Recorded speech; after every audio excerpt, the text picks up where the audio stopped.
He is such a good sport, Gonzalo. Okay.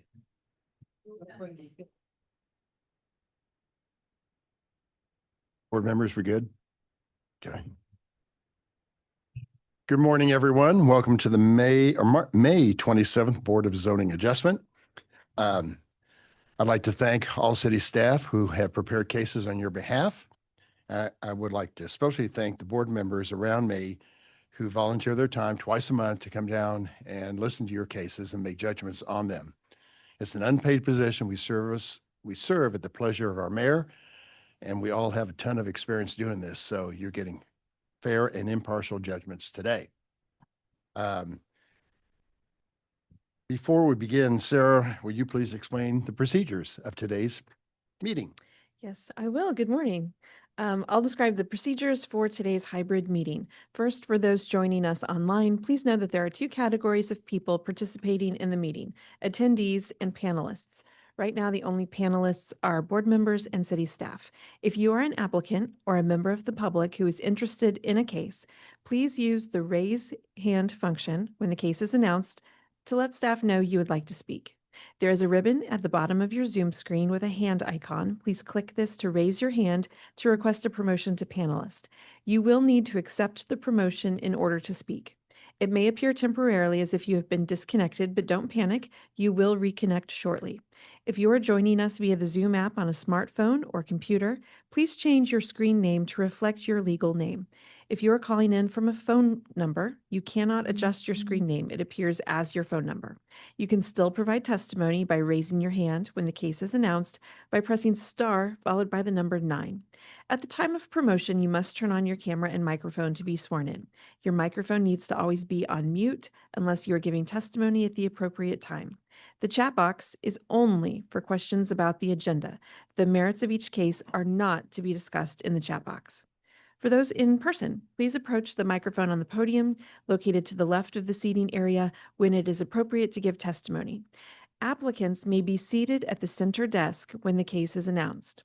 Everyone planning to testify must sign in on the sign-in sheet that's near the door of the vestibule. If you are in person, there is no need for you to be on the Zoom meeting as well. Joining the meeting in both manners causes a lot of unnecessary feedback and audio disruptions. All public testimony, both in person and virtual, is subject to the following rules. The BZA secretary or their designated representative will identify you when it is time for you to speak. You must be sworn in under oath to provide testimony. Please provide your full name and address when you are sworn in. Everyone, board members, city staff, and members of the public needs to speak closely and clearly into the microphone. The BZA has set time limits for all testimony during its meeting. These time limits are 15 minutes for staff presentations, 20 minutes for presentations by applicants, 2 minutes for testimony by individuals, and 5 minutes for testimony by persons representing an organization such as a neighborhood association, HOA, CID, or business association. You will hear an alarm when your allotted time is over. Please be respectful and wrap up your statement once you hear the alarm. We ask that there be no repetitive or irrelevant testimony. If you wish to admit exhibits, you need to have your exhibits ready on a jump drive or ready to share on your screen, and email the exhibits if they are admitted to the assigned planner. The Board of Zoning Adjustment may take breaks during the day, and these are typically taken around 10:30 a.m. and 12:30 p.m. and will be announced by the chair. Those are all of our procedures. Thank you so much. Before we start to hear cases, I'd like to swear in all city staff who will be testifying today. Here we go. Do you solemnly swear or affirm to tell the truth and nothing but the truth in this meeting today? Sarah Copeland, I do. Larissa Chambi, I do. Liz Collins, I do. Stephanie Saldari, I do. Connor Tomlin, I do. Anyone else? That's That's it. all. Thank you. Sarah, I'm going to turn it over to you to identify continuances and or dismissals for today's docket. Yes, docket item number 2 is case CD BZA 2026-19, a request to approve a special exception to the maximum height of a fence on a residential corner lot, plus any additional variances on about 0.15 acres, generally located at 5 East 70th Terrace. We request that this item be continued with fee to June 24th. Docket item number 5, this is a change from the printed agenda. Docket item number 5 is CD BZA 2026-26, a request to approve multiple variances to the Boulevard and Parkway section of the Zoning and Development Code and any other necessary variances on about 1.47 acres, generally located at the southeast corner of North Antioch Road and North Shoto Traffic Way. We request this item be continued to June 10th with fee. Another change is docket item number 7. It's case CD BZA 2026-48, a request to approve a variance to the residential accessory structures to permit a carport in the front yard, plus any other needed variances in an R6 zoning district on about 0.54 acres, generally located at 5218 North Randolph Road. We request this item be continued to June 10th. Docket item number 11 is case CD BZA 2026-66, a request to approve a special exception for the height of a fence in the street side yard plus any other needed special exceptions on about 0.31 acres, generally located at 827 Valentine Road. We request that this item be dismissed. And that is all. Thank you. Is there any public testimony or comments on these continuances and or dismissals? There are no hands raised on. Perfect. Board members, all entertain motions? I'll just go through each one of them. Perfect. On case number 19, docket number 2, I move that we continue this without fee, I believe is what the recommendation was. With fee. I'm sorry, with fee. Docket number 26, I'm sorry, case number 26, docket 5, be continued to June 10th with fee. Docket item number 40, case number 48, docket item 7, continued to June 10th. And docket item 11, case number 66, that we dismiss that matter. I have a motion. Do I have a second from someone? Second. Second from Ms. Mixdorf. Gorens, Aye. Mixdorf, Aye. Otto, Aye. Wright, Aye. Ebbets. Aye, those matters are acted upon. And Sarah, I guess we go to the first case. I need 10 seconds to go get something real back. I'll be right. I'll just talk a little slow. Docket item number 1 is case CD BZA 2026-67.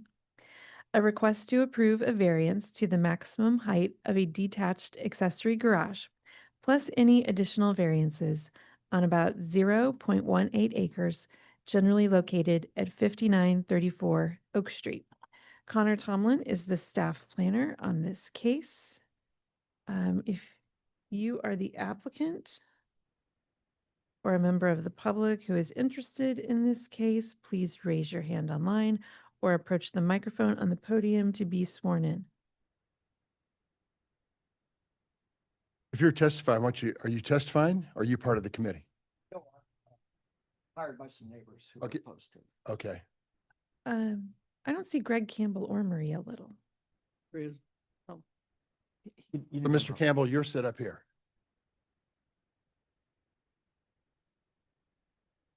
Any hands raised online? We do have a hand raised online. Susan Hermes, I'm going to promote you to panelist. What was the name again? Susan Hermes. Hermes? Yes, the landscape people. Yeah, whenever I'm done with my presentation, I'll put that one in there. Susan, can you turn on your camera and microphone?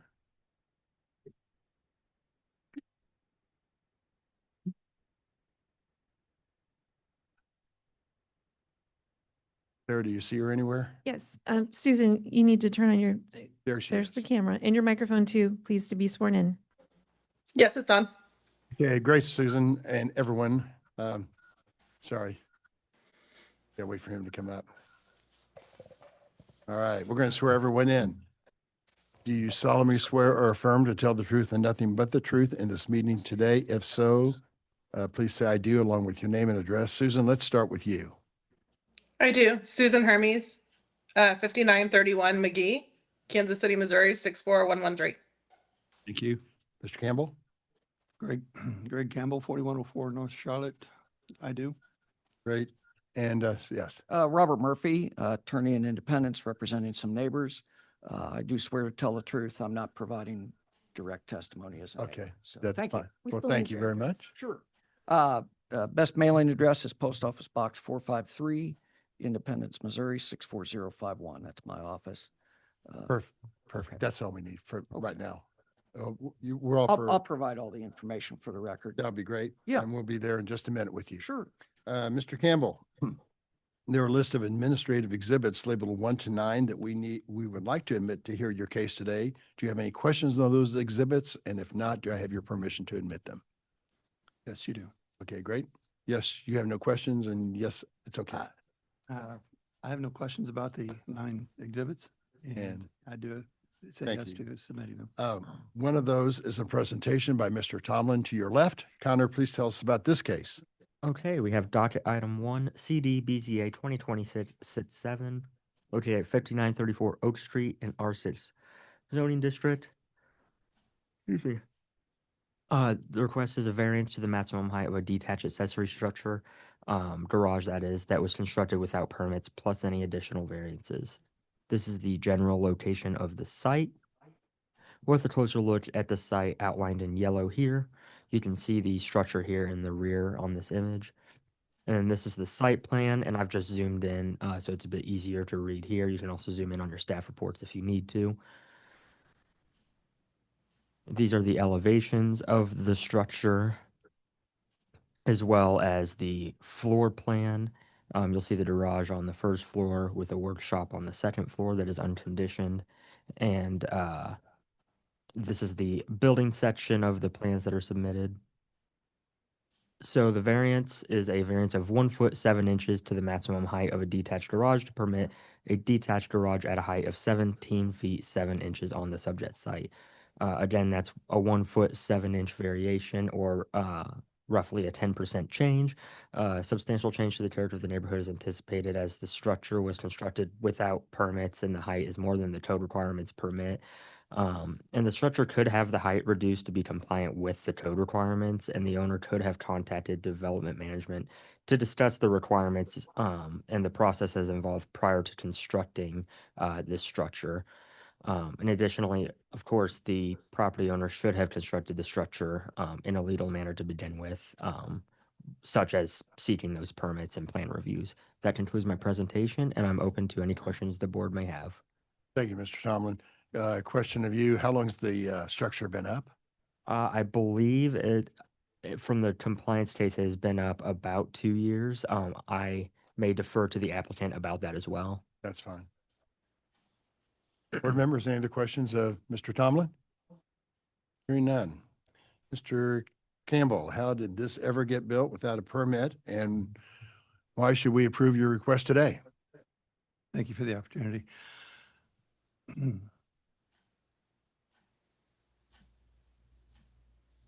This project started out as a improvement to the driveway.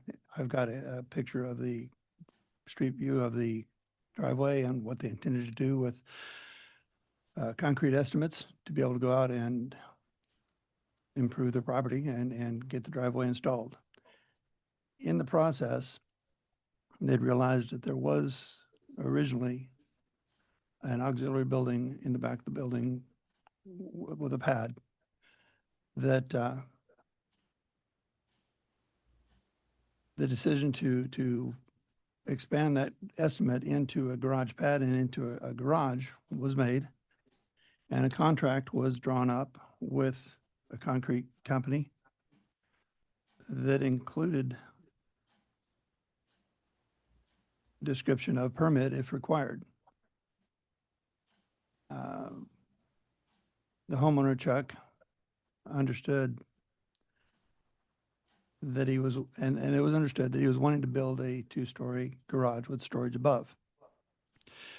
The concrete company went ahead and drew up the contract and actually proceeded to install the garage slab. The homeowner was not aware of or made aware of permitting required. We know that that foundation should not have gone in without permit. Today, all of us sitting here and know that that foundation should have been inspected and approved for a 2-story building. In the process, as the contract states, if permits are required, all required costs to be added to the proposal at the cost plus additional $50 charge. The homeowner was under the impression that if a permit was necessary, it would be addressed with his original contract. That didn't happen, obviously. The concrete company poured the concrete and exited the scene. In the process, it was brought to the homeowner's attention via the CNIP or the notification that he was building a structure without permit. I believe the neighbors had recognized this.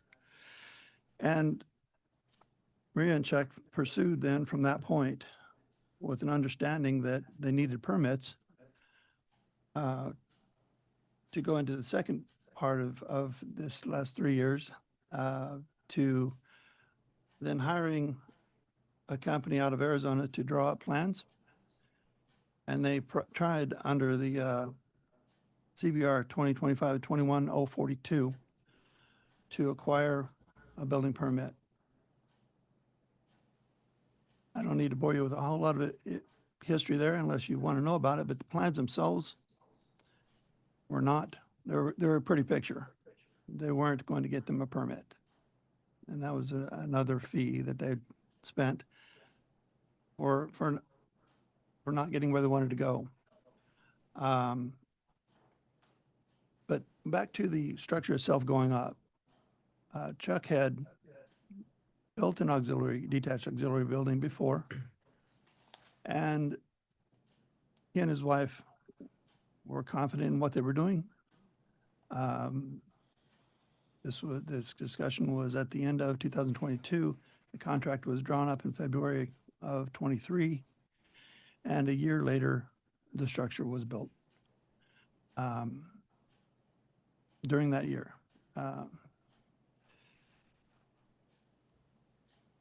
And then they found out they need a permit. They've done their best on their own to acquire that permit.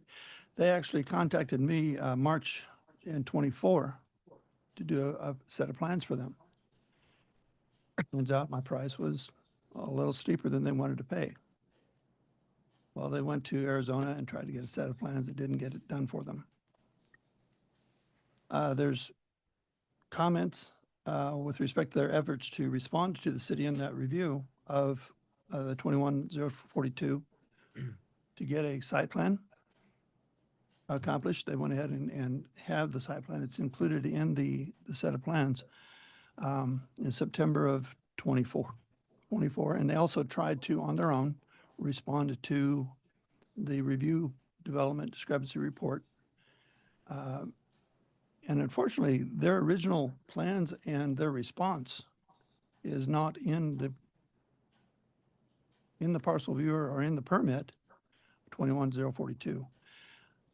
So I'm not sure, and today Chuck's not able to access his Compass KC account, so we're not clear on their efforts of the plan submittal and their response to the discrepancy report, where that information is. And then earlier this year, they contacted me again, let me know where they're at. And this brings us to the third part of where we're at today is the development of the construction plans for the two-story building that's there. Just a footnote, the previous plans had 7-foot ceilings and a 16-foot structure with a flat ceiling standing seam. It was not code compliant. It was not going to get them the permit they needed. This structure, with Chuck's efforts, came up, and knowing that it's not permitted, they were pursuing that permit. It did not work for them, and they brought me on board. So today I'm trying to recognize the ability to bring that building up to code, develop a set of plans with approvals from BZA today and the building department in those efforts. I'll be, as a professional here in Kansas City since 2015, the ability to respond and to work with the city in their plan review discrepancies. I'd done some preliminary work with Claire to address. And one of the biggest difficulties here with respect to that permit was identifying an ADU, auxiliary dwelling unit, versus a carriage house versus an accessory detached auxiliary building structure. This was never intended to be an ADU. The original permit that they tried to acquire was pursued as an ADU. The city's seen it as an ADU. Chuck submitted unknowingly a permit for an ADU, and that is, he didn't understand that category or what it was about. So here I am back to trying to get a detached auxiliary built structure approved that is higher than the 16-foot allowance. And I don't know if I've answered your question about how we've arrived today with a structure with no permit, but they, a small sequence that I wrote down on the original warranty deed for Maria, that she bought the house in 92. That pad for the auxiliary structure that was there, the structure was never there when she lived there. But it was in 92 she purchased it. Maria and Chuck were married in 2015. She did get a small inheritance from her mother that prompted this improvement. Estimates were taken to replace the driveway in 23. The decision to include the slab with the estimate was, as I said, contracted in February 2023. The contract stated, as I said, permits if required or required costs to be added to the proposal at cost plus. The garage pad was added to the contract and the installation was done without permit. Chuck didn't know he was not compliant with the city. The 16-foot, with an 8-foot garage and 8-foot storage and the 2 to 12 pitch gable brought the structure in as to its present state, resulting in a request to have a variance of 1'7". And ladies and gentlemen, I don't know if that answers the question of how we got here today, but it was not it wasn't intentional, long story short. Well, not intentional, but she was warned. They, Chuck and Maria, I guess is her Yes. first name, were notified that they needed a permit. Yes, sir. And they thought they'd just be, what the heck? Let's build this thing. It was already built, sir. I'm sorry. I'm looking at their timeline. Yeah. I thought that you testified a few minutes ago that they poured the slab in 2022, if my numbers are 23. correct. Then they decided to build, even though the concrete gentleman said they needed a permit. He did not. In their contract, if permits were required,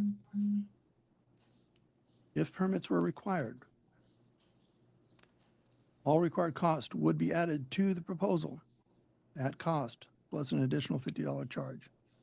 He was told that if he needed a permit, they would do it. Was that just for the concrete slab, though? I The mean, concrete, the concrete company wasn't going to build the structure, correct, sir? to my knowledge, no, they were not. Okay. And so who's the concrete company that didn't pull a permit to even pull the slab, pour the Sam's the slab? concrete man, Nick Mason. I'm sorry, say Say it that again. again? Sam, the concrete man, it's a franchise situation. Nick Mason, I understand, is out of the 6320 Brookside Plaza building. It's a very good point, a very good question. The need for a permit before they even broke ground was there. Correct. I mean, most concrete companies in town know that if you're going to pour a slab or a driveway, you likely need a permit. Agreed. And it was addressed in the contract with the homeowner. And who built the structure? Chuck did. So he built it on his own. Yes. Sawed the wood, the whole thing. He built the Yes, whole thing. yes. Unfortunately, in the last 2 years, he's had a bypass and gone down physically. So whether or not he'll have to hire what we need to do to make it code compliant is part of what he and I will be talking about. But yes, Chuck built what's there. I've reflected what's there in the plans. And again, I sat down and recognized, I discussed with him what was going to need to be done to bring it to code and have a chance at getting the building department's approval. But I hope that answers your question. Mr. Campbell, what's the status of this building? I don't see a picture of it. I see plans, but no one's shown me a photograph of what this looks like. And maybe the opposition's counsel will show me that. I assume he will, but Or would you like me to? if I could see what it looks like. I've been known to make people tear buildings down if they're inappropriate. Is it the current plan folder? Go to street view. Let's go to street. Google Street View? Oh, okay. There'll be exhibit number 10 and Let me admitted. share the screen really quick. What we got is a picture of the June 2022 street view. And today, with respect to driveway that was put in, and you can see the structure behind it. I'll give you a better picture, but that is the profile of the structure right now. I just wanted to show you the driveway and the side of the house. So what's the interior of the structure look like today? What's its status? It is an unfinished garage. So no insulation, no piping, no electricity. There is electricity. There was a permit for electrical upgrade done. And so there is light in the auxiliary building, but it's a garage and storage above. He's got a collection of bicycles. He's a motorcycle mechanic. He needed the space to do what he does. Is there plumbing in the building? You said electrical permit was pulled Yes. for the garage For and an that was approved. No, an upgrade on the electric service, actually. Oh, into the house. Oh, yeah. Y- Okay. Yes, Right, to be able to that's- handle the, yeah. anyway, you asked about electricity, that, That's the electrical contractor. I don't have it directly, I've got it on the permit, but But that contractor pulled the permit. yes, and it was finished and approved. Could the height of the building, since it's in an unfinished state, be lowered?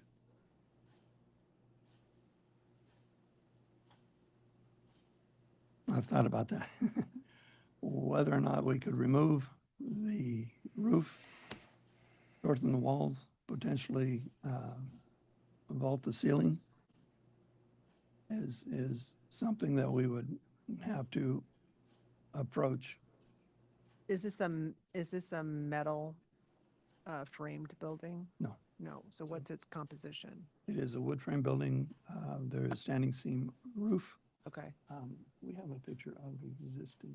It's just hard to see that one picture we have, so. Yeah, I I'm just understand. trying to understand, because on the diagram, it looks like you have corrugated metal perhaps on the side. No, it Okay. is wood. Not that this board speaks to composition, we speak to certain dimensions, but Understood. Right. I think we're trying to find in his files right now one of the Thank you. pictures. as you can tell, Mr. Campbell, this board's not happy about this. I understand.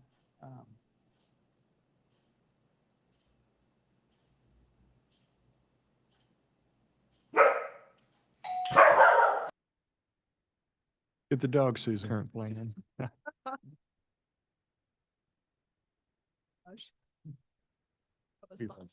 We've all been there. I love that. Well, I can hear you some. I'm sorry. That's okay. After we're off. Sorry. Let's see. Yeah, not to get myself mixed up. Got it, 3 different parts. Okay, let's go back to that same one, This file? street, yes. Not that one. Okay. Let's go back. If we can't find a good picture, maybe we should ask Mr. Murphy, because it appears he has some photographs in his hands, and maybe that would be a way for us to see this better. Happy to distribute them. This one? Well, you gotta give us a second, Yeah, Dad. yeah, just We'll be ready for you. wanna make, okay. Okay. Okay. This Okay. is Yes. slab, I apologize. That'll be exhibit number 11, the slab. Then the next, that is actually in progress I see. of the building. And it is a structural panel, standing plywood, LP structural panel. So is that a door on this top? It is. There is also the deck to be able to access. Okay. uh, So the deck that has upper been level. added already? That is, that you can see it here. Okay. Mhm. Yes, the white that I see. Yeah. Yes. Okay. And the stairway. That, and you can see the color. But it is a LP structural siding. And what is Chuck's last name? Is it Little? Fugit. Fugit? Fugit, Maria Little and Chuck Fugit. Okay, we should have that for the record. Thank you. Can Mr. Fugit provide us with the name of who he spoke with at the city?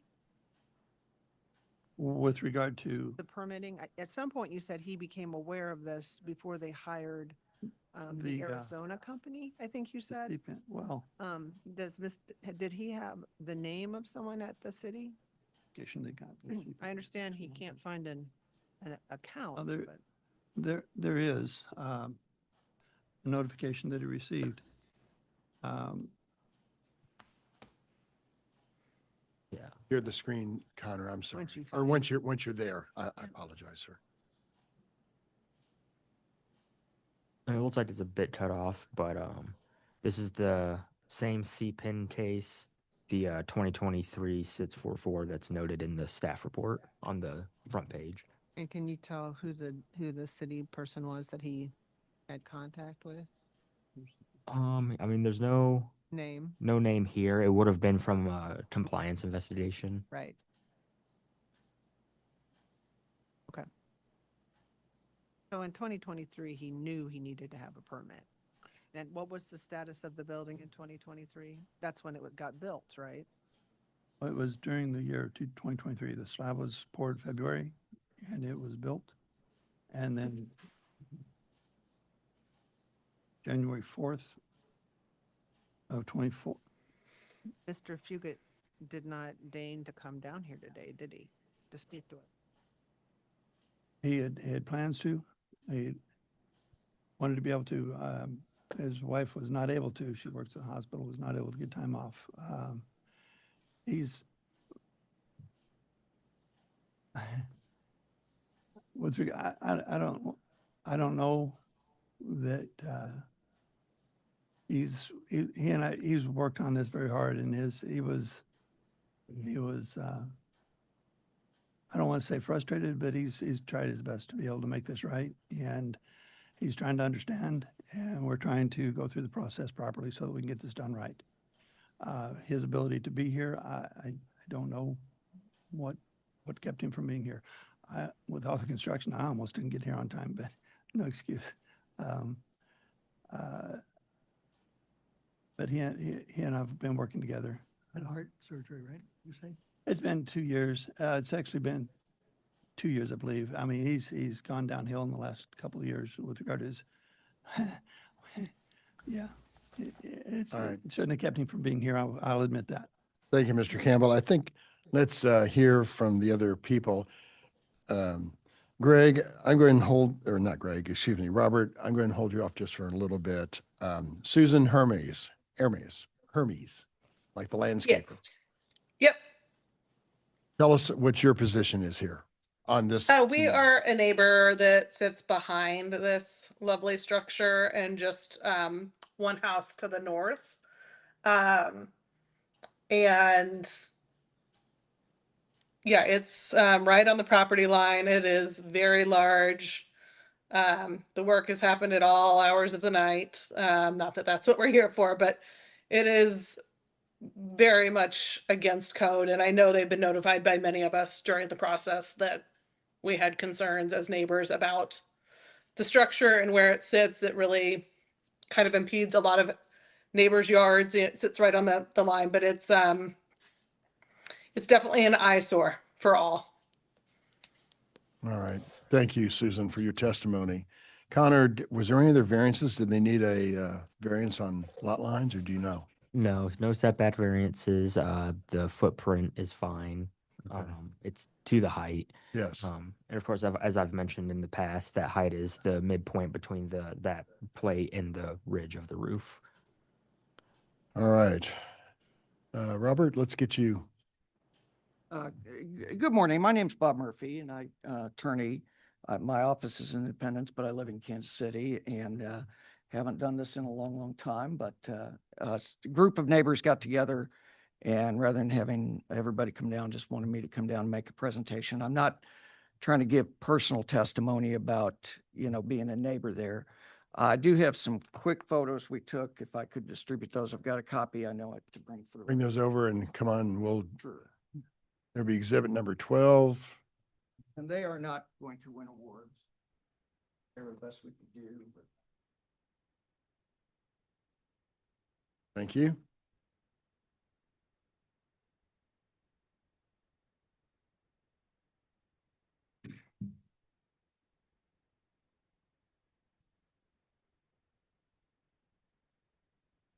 I appreciate being able to address this board. I appreciate you guys serving on it. I've served on some county boards. My dad served on some boards here in Kansas City too. So I'll just, not to make this war and peace here. The group of neighbors are asking this board not to approve this variance. From the testimony today, it's very clear that it was not built legally. Okay, it may not be built well. We don't know. The neighbors have a great concern that there is a business being operated out of there. Now that is not, that's a different city matter. But if the owner was here today, I certainly would ask him under oath if he was operating a business. Neighbors feel he's operating a motorcycle repair business out of there. But again, I don't have, short of the owner being here, I can't do anything about that.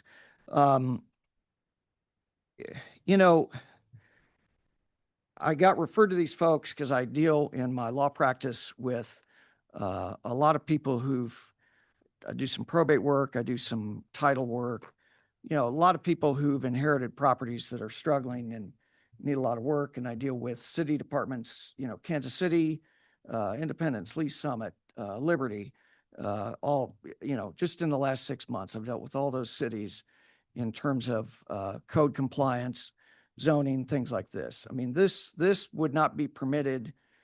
This was not permitted in Kansas City. This wouldn't be permitted in any of the neighboring areas. The structure was clearly built illegally. Neighbors were telling these folks this the whole time. And as I say, it's not in character with the neighborhood. It doesn't look good. It's way over height. And the owners just continued on as if nothing that is law in the city of Missouri matters at all. So, for that reason, like I say, there's more than one, many of the neighbors are afraid to get their names out here, but I've been hired by a group of them and, they definitely oppose it. And here, I don't see any reason for this board to, approve. There were so many opportunities to try to do this correctly. From just the testimony, I've been sitting here like you ladies and gentlemen, from just this testimony, there were so many opportunities to try to get this done correctly, and they were all ignored. And so now you have a large building that doesn't look good, that would not be approved by city staff. And, there's no need for this board to grant this variance. This building, I can't tell you if it needs to be torn down or not, but it's too high and it may not be safe. And, there's definitely electricity going into that building. We've had that testimony. We don't know if it's being used safely in that building, so we don't know if it's a fire hazard or not. We don't know anything about it, to tell the truth. That's been the testimony. And I'd just like the board to respectfully recognize that and not approve this variance today. And I won't belabor that, but I appreciate the opportunity to come and address you all. Thank you, Mr. Murphy. Questions? Yeah, Yeah. Mr. Murphy, I know you don't want to disclose the names of your clients. Sure. But can you give us a number of people that, 6 different neighbors? Yes. Okay. And what are they afraid of? They don't like the owner much, very frankly. Okay. They don't like the owner much.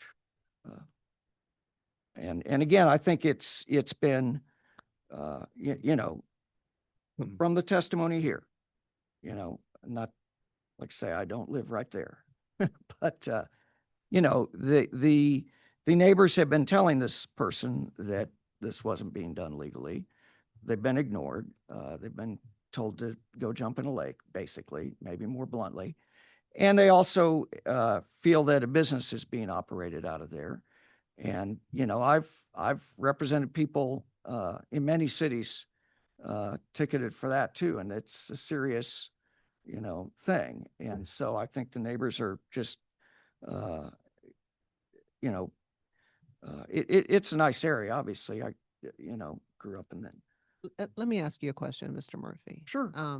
You say there's evidence, and Mr. Campbell's admitted he's a motorcycle mechanic, right? He has told me that he does work for his friends. Yes. Okay.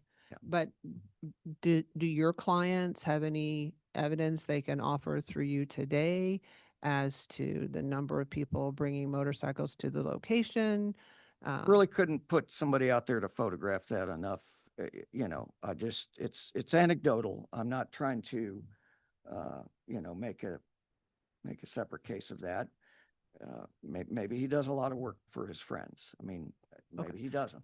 I mean, But they've just seen, Yeah. they just see a lot of people coming in and out with motorcycles and leaving, driving off. So, you know, as I say, you know, again, in just the last 6 months, I've dealt with many cities around the metro where, you know, clients of mine were running businesses and thought everything was fine, but the cities have, you know, become aware that they're running a business out of their home and they have to get all the correct permitting. And so again, it's not something where Kansas City, Missouri is being different than other areas around town. You know, all of the cities in the greater metro are, you know, they do pay attention to this. Kansas City has always paid attention to this. If you're, Mr. Murphy, yeah. when were these taken?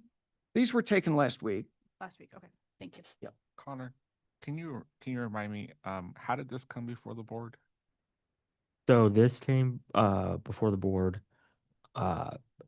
So initially there was that compliance investigation from 2023. They submitted permits. There was a round of reviews that were done. I don't believe it passed. I believe that fell off. And then I believe Mr. Campbell here had reached out to me saying, we've got this going on. We know there needs to be a variance, and we started this process. Okay, so this is owner initiated. Yes. Okay. The neighbors haven't filed any complaints or made any grievances. Well, there is that compliance investigation. I don't know if that was initiated through a 311 complaint or not. Okay. so Mr. Campbell, you don't have the owner here to give us direct testimony. You just have anecdotal hearsay that he says he works on motorcycles for friends, right? That's what we're left to I've have been- today? I've been there. He's not organized enough to have a business out of the structure. I mentioned bikes. It's a bicycle collection. I mean, he has a history with bicycles. Hence the need for the space. He is a mechanic, and any of us with a garage can make that claim, but yes, he is able to work on motorcycles. I don't know if I can call it a passion, but again, with respect to his abilities, it's It's not a matter of running a business out of that garage. It's more of his space to be able to do what he enjoys. As I said, they were married in 2015, 2023. The decision to spend a small inheritance on improving the property was made. And with respect to the concrete estimates, the conversation, the direction that took, and his experience, knowing that there was an auxiliary building there before, but also he was expressing to me that he had, before he met Maria, had built structure in St. Joe and did not need a permit there. But we know that's a different animal altogether. He thought he was doing what was right and wasn't ever served to correct it until it had been brought to his attention. Well, Mr. Campbell, you've presented your case today. I'm just one board member. As painful as it sounds, he should have got a permit. He knows that. We all know that. He didn't do it. And you're 1.5 feet too tall, or 1 inches, whatever it is. 1 foot 7 inches. Thank you very much, Mr. Tomlin. And I'm just one board member, but I don't feel we should grant a variance today. That's just me. Your expression of he knew he needed a permit is, again, fairly prevalent with your thought. Right. Well, down the street, Mr. Danny O'Neill, on the same side of the street as you, around 61st, 62nd and Oak, came before this board 10 years ago when Otto and I were on it, and wanted a permit to do something different in his garage. And as I recall, I don't think we gave it to him. No, we denied it. Yeah. It was So it was a height. height variance, yes. Let me touch on that real quick, please. With respect to the current zoning of that neighborhood, an ADU would be allowed, I believe, with a 35-foot height. The structure height, ADU is Right. permitted at 24 feet. excuse me, I think that's too I high. had out of the 88-305-02 height. My point is that an ADU is in excess of 16 feet or a taller structure with today's zoning would allow a taller building. That would require the intent, sir, to use it as an ADU. This is being used as storage. Understood. But It would also require him to get a permit so that we, Go through the process. I agree. I this discussion, what I had to do up front with this project was scrape off the ADU definition, because that's how POD was, the code questions, everybody online with the building department was addressing it. He was told he needed to put an egress window in it. He was prompted to treat it as an ADU when he knew it was not an ADU. Today's IECC 21 Energy Code we all know what that would do to a structure for a dwelling. That's not what this building was intended to be. And it only prompted the height issue, as the zoning, today's zoning does allow for a permitted, approved building that is taller than 16 feet. Not that it's an ADU, but that it is allowed. Whether the neighbors would want it or not, current zoning would allow for a taller structure given its proper use. It would be allowed to be taller if it were an ADU and met all of the ADU requirements. It can be taller as an accessory structure, not ADU, only if it's AGR or R80 zoned.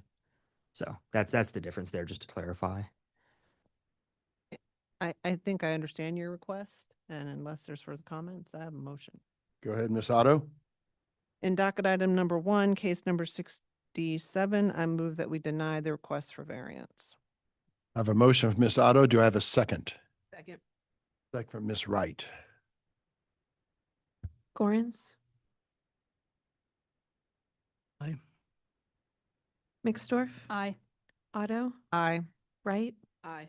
Ebbets. Aye. Your motion or your request has been denied, sir. Thank you. Yeah. Thank you for coming before us. Good testimony by everybody. Thank you, Mr. Thanks, this Murphy. board, for your time And your Ms. service. Hermes too. Hermes. All right, next case. Number 3. That's fine. I can, I'll be out here. around 1 o'clock. Docket item number 3 is case CD BZA 2026-35. A request to approve a special exception to the maximum height of a fence on a residential corner lot, plus any additional variances on about 0.23 acres, generally located at 11233 Walrand Avenue. Liz Collins is the staff planner for this case.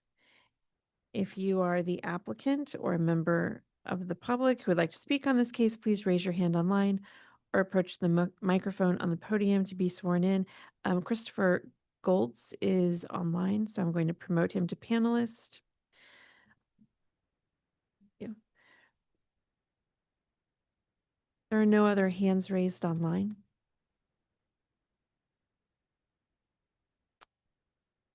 Is he there yet? Christopher, can you turn on your camera and microphone?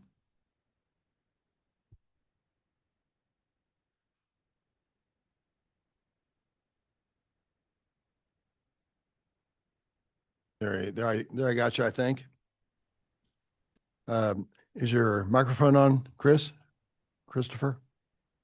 I think so. Yeah, there you go. You're good. Please raise your right hand to be sworn. Do you solemnly swear or affirm Awesome. to tell the truth and nothing but the truth in this meeting today? If so, please say I Yes. do, along with your name and address. I do. Christopher Goltz at 11233 Walrand Avenue, KCMO 64137. Thank you, Christopher. There are lists of administrative exhibits associated with your case. They're labeled 1 to 9, 1 to 8, 1 to 9, excuse me. Do you have any questions on those exhibits? I don't believe so. Right? They're standard exhibits that we need to admit to hear your case. But if you do have Okay. questions on them, I'll be glad to answer them. Like the So, rules and yes. regulations. So yes, thank you. Yes, Part please. of that is a presentation by Liz Collins on your matter. Please tell us about Okay. it, Liz.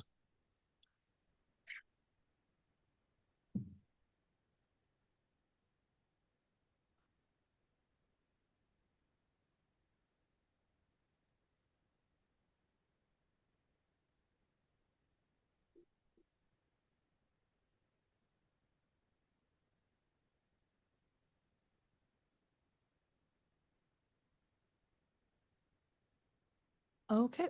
Good morning. Before you today, we have docket item number 3, which is CD BZA 2026-00035, which is located at 11233 Walrand Ave, which is currently zoned R7.5. The applicant seeks a special exception to allow the installation of a 6-foot wooden privacy fence on a residential corner lot. All right, so here is a look at where the property is located in the city. It's in the southern portion.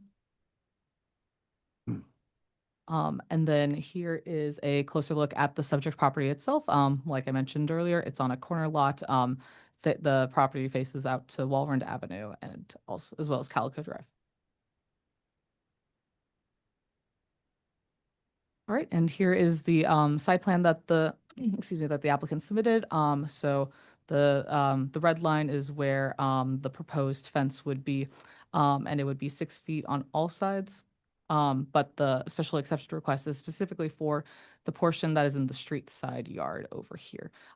Everything else is permitted to be 6 feet in height. And then here's a look at the yard that would be enclosed over on the west side of the property. And then, yeah, so the request today is a special exception of 2 feet to the maximum fence height to permit a 6-foot fence in the street side yard of the subject site per the submitted site plan. This is a 50% change to the requirement as the maximum fence height for a street side for the street side yard is 4 feet. A substantial change to the character of the neighborhood is anticipated. Per the 2024 Google Street View imagery, only a few of the properties in this neighborhood have fences. The most common materials are usually chain link or wood. And most of the neighboring fences seem to be around or under 4 feet. The difficulty could be obviated by installing a fence of compliant height, which would be 4 feet, on the property in that section. And with that, I will take any questions. And this fence is not built as yet, correct? It is not built yet, Okay, correct? great. Any questions of staff? Mr. Goltz, why should we approve your request today? So just simply just trying to make a safer, better environment for my children to play outside, being closed just away from, any potential threats that could be out there, dogs, anything. Just trying to make it look better for the property as well. Since it'll be new and nice and matching the neighborhood as well. But mainly for that safety reason, just so I can have that peace of mind. Nothing's going to be getting in my yard.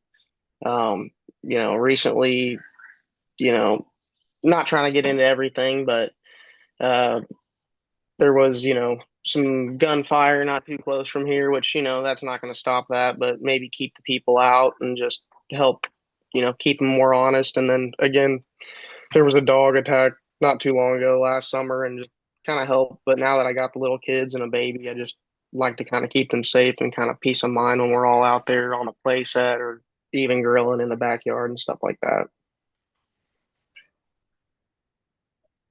There's no sidewalk along Calico Drive, is that correct? Yes, correct. No, there's not. So when I planned on running that fence, I measured where the sidewalk is on Walren side. So I Okay. planned on keeping that fence step back enough just in case the city does plan on, putting a sidewalk there. That was one of my questions, because it looks like there's some empty lots around your house that could fill in with other homes. And so I just, Yes, and yeah, actually there was a city zoner planner guy out taking some pictures of stuff, so that could be happening. So that's kind of stuff that I've kept in mind as well going through with this process. so what's the distance from the house that you're proposing this fence to be?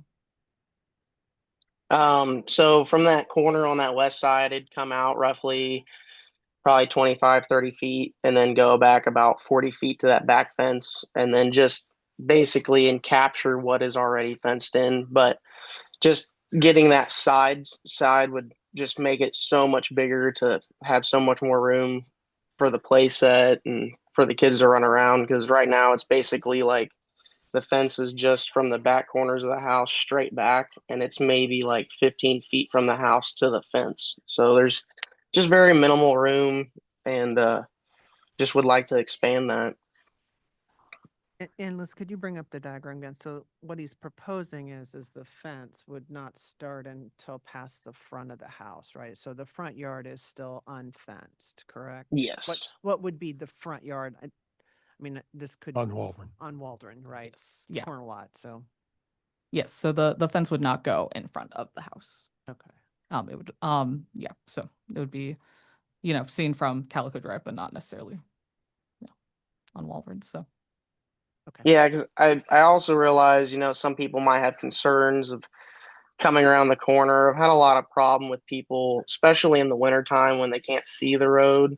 They'll drive right up in the yard, and I'm sure a lot of people with corner houses have experienced the same problem. But just there is no signage down there, so I plan on putting out like children play slow signs as far as I can. Um, but there is a lot of traffic that comes swinging around that corner, and I realize that it could become, some people, but maybe it'll also make them slow down now. Like, hey, you're also in a neighborhood, it's only 25 miles an hour. I've seen people drive 50 down the street probably, so it gets a little crazy, but maybe help mediate that. So that's why also, keeping it back a little bit, only fencing in what would be the side backyard for this house. Mr. Goltz, is it going to be a solid fence or can you see through the pickets? Yes. So it is gonna have the 1/8 inch gap. So I plan on, when I install the fence, they are gonna be installed originally tight, but when this fence dries out, it'll gap naturally with that 1/8 inch gap, maybe to 1/4, depending on how they shrink. Kind of a natural gap. which is also kind of needed for, wind relief in that fence panel.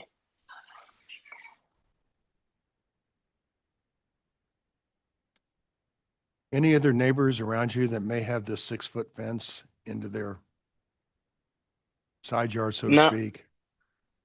like if I would be that also have it, or if I would kind of be Well, in there I'm your side. yeah, I'm just curious whether other neighbors had that 6-foot fence. Sometimes we're more reluctant if the material you can see through, but the front of the house is not fenced, so I don't.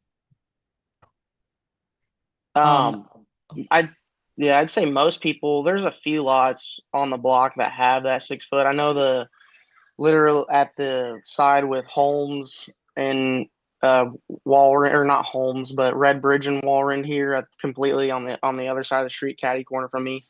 He's got a 6 foot privacy fence on that corner.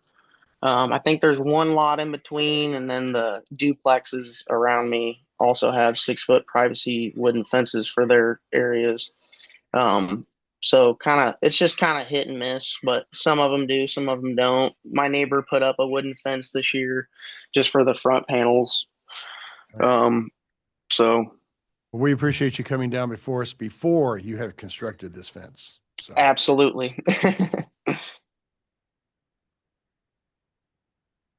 further questions, comments? I don't think so. I think pretty much That was everything for else us, is not for you. Oh, sorry. Just be quiet.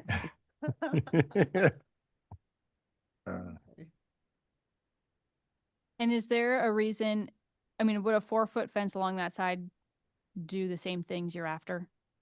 Like keeping kind of children contained, maybe balls, dedicated play space. Is there a reason you need the 6? Probably just privacy, and kind of would like to have a pool, and probably safer for pool reasons, just because of keeping people from seeing what I got. And just because you got a fence doesn't mean somebody's going to get in it, but maybe that 6 foot would help them not see that, or anything's in my yard.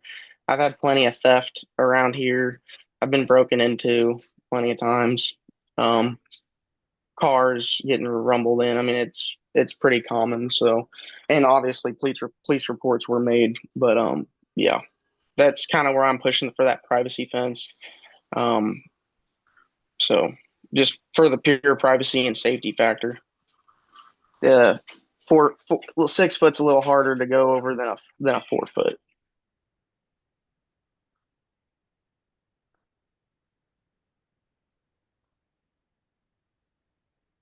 Anyone else? Board members?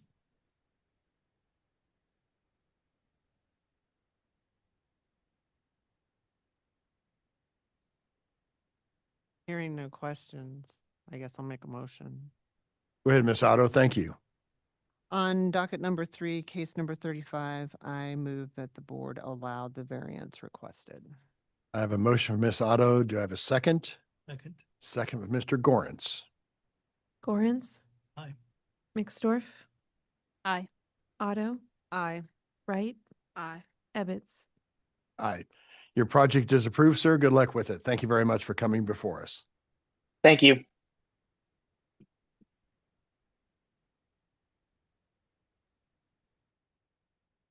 Docket item number 4 is case CD BZA 2026-69. A request to approve a special exception to permit a 6-foot fence in the front and street side yard, plus any other needed special exceptions in an R6 zoning district on about 0.19 acres generally located at 8200 Locust Street. Stephanie Saldari is the staff planner for this case. If you are the applicant, Andrew Johnson, is online. I will promote him to panelist. If you are a member of the public who would like to speak on this case, please raise your hand online or approach the microphone on the podium to be sworn in. We have no other hands raised online. Andrew Johnson, can you raise your right hand to be sworn? I can't hear you yet. Yes. You say yes. Oh, there you go. Do you solemnly swear or affirm to tell the truth and nothing but the truth in this meeting today? If so, please say I do, along with your name and address. I do. Andrew Johnson, 8200 Locust Street, Kansas City, Missouri, 64131. Thank you, Mr. Johnson. There's a list of administrative exhibits labeled 1 to 10. Do you have any that we'd like to admit to hear your case? Do you have any questions on those exhibits? And if not, do I have your permission to admit them? I have no questions, and you may admit them. Thank you. Those are admitted. Part of that is the presentation by Ms. Saldari. Stephanie, please tell us about the case. Okay. All right, so we got docket item number 4, CDBCA 2026-69, located on 8200 Locust Street, zone R-6, and the applicant seeks a special exception to the height of an existing fence on the front and street side yard of the subject site. All right, so the subject site is located down in the south part of the city. And this is the subject site, 82nd and Locust on the east side. And the house is set all the way to the back. So all of their yard space is the front. And then this is the site plan. So we have the fence going along 82nd Street. And then they didn't have the fence go all the way to the corner for visibility purposes for the cars turning, and then it goes along Locust. And this is what the fence looks like from across the street on 82nd. And then this is also across the street from 82nd. This is like the front porch of the house. And then the house itself. So we have the special exception request A is a special exception of 2 feet to the fences and wall standards to permit a 6-foot wooden fence on the front yard of the subject site per submitted site plan. This is a 50% change. A change to the character of the neighborhood is anticipated. So per staff's analysis of Google Street View, other nearby corner lots have code compliant fences. And then could the difficulty be obviated? So, as I mentioned before, the house is set back all the way to the west of the lot, leaving no room for a rear yard. The front yard is the only recreational space. Thus, the fence cannot be placed anywhere else on the property. However, it could be reduced to 4 feet and have landscaping added to achieve the desired amount of privacy. And then for special exception request B is also an exception of 2 feet to the fences and wall standards to permit a 6-foot wooden fence on the street side yard of the subject site. Per submitted site plan, again, 50% change. The other nearby corner lots have code compliant fences, and then the same applies as to possibly adding landscaping. But also when talking with the applicant, we talked about possible transparency options. But I think he wanted to discuss that with the board today. And that concludes my presentation. All right, thank you, Ms. Sudbury. Any questions of Stephanie? All right, Mr. Johnson, oh, sorry. Did this come before us with a 3-1-1 case? Yeah. And the fence is already built? Mm-hmm. All right, so Mr. Johnson, why did you build this fence so tall and why should we grant your permit today? So thank you for seeing me. Thank you for hearing me. Thank you for your time. I built the fence, or I hired a contractor to build the fence rather, approximately 4 years ago. And the reasons have pretty much been stated. There's almost no usable backyard space as defined by the city code. And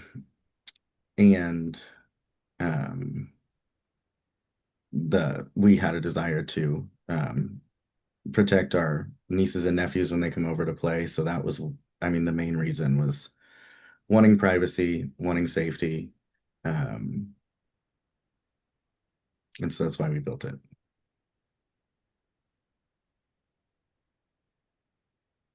Who was the contractor that you used? Slagle. And did they tell you that you needed a permit when you built it? They said I did not need a permit. I brought up the point of the city code and said that my interpretation was that this would be a violation. And they stated that the city would take no interest, which I realize was my fault for accepting that. They built a lot of fences. Schlegel's a good company. I'm surprised they would say that to you. The transparency thing kind of bothers me. Ms. Salderi, can you show us the Google Street View again? Excuse me. Like of the house? Yeah, where it shows the fence Mhm. installed. Yeah, and these are the photos submitted by Mr. Johnson. That'll be exhibit number 11, and those be admitted. No, they're already in the. Oh, they are? Oh, sorry. Yeah. Thank you. Yeah, Our pages starting. Yeah. I have this one, and there's also more in There's the. more. Oh, I see it. I didn't see that till just now. Thank you. Yeah. Okay. So, Mr. Johnson, it looks like, if I'm looking at this right, you even have fence across your driveway, which is gravel, to get into your house? Correct.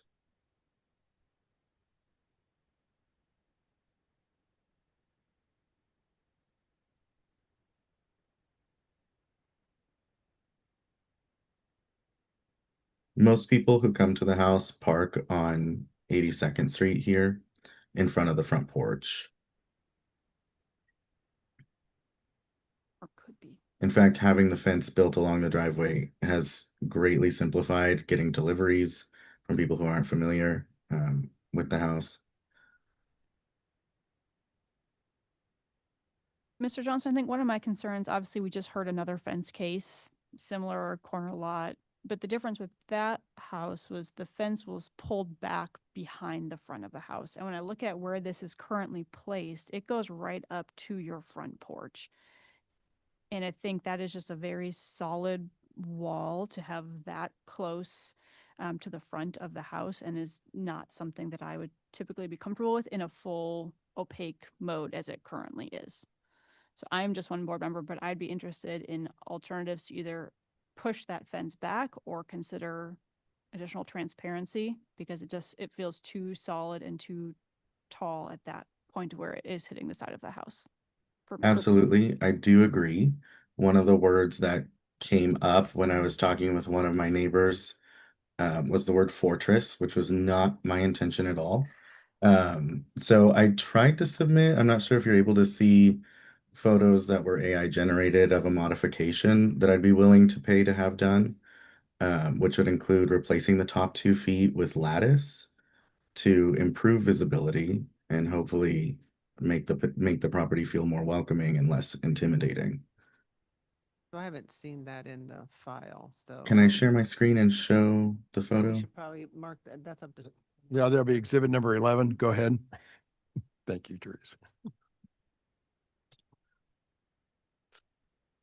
Okay, so here is the AI generated image showing the modification to. Looks better. Yeah, I think this would be Yeah. a more inviting and less intimidating structure.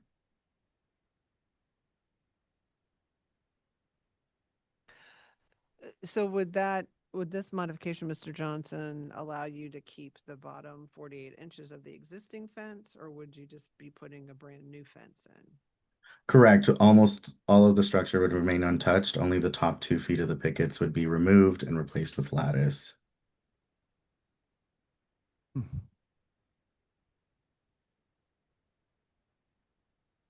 I did get a quote from Slagle to come out and have this done, and that was about $6,000, and we'd be able to get on their agenda in the next 6 weeks if this is approved. I feel like you should talk to them about that. Yeah. And, Really? they put I'm you in not- this predicament. I'm not sure that I would use the same contractor again who incorrectly advised you previously, who should know better, in fact, that what they told you was not true. They have been doing business here in Kansas City for some time, it sounds like. I understand. I intend to seek other estimates. I just got them in case there was a need to get this expedited. I'm not sure what the board would feel about, if there are other companies. I think the first time I had this installed, it was like a 2 or 3 month wait time.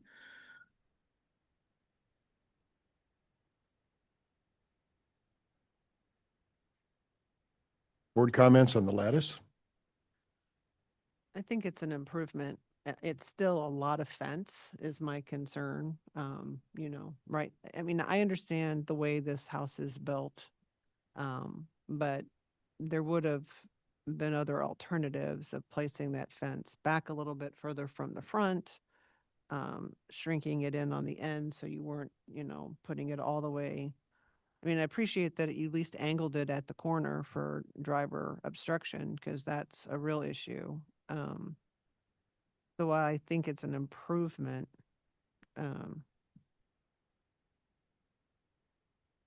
Would you consider, I mean, I'm just asking, since you're going to have this done and you gave us an AI generated proposal, would you consider losing 1 foot, cutting it down and then put the lattice so that there's only a 5-foot fence all the way around?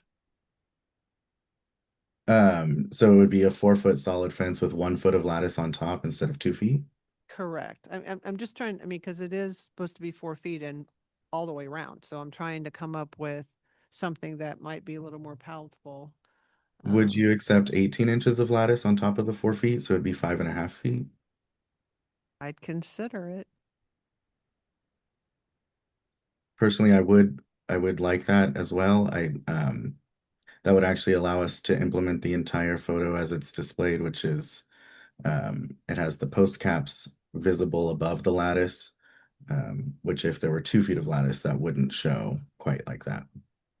But with 18 inches of lattice on top of the 4 feet, a 5.5-foot fence would have the decorative post caps on top, and that is something that I would be willing to do. Yes. Well, that's something I would listen to. So if you're willing to do something like that, I appreciate that flexibility.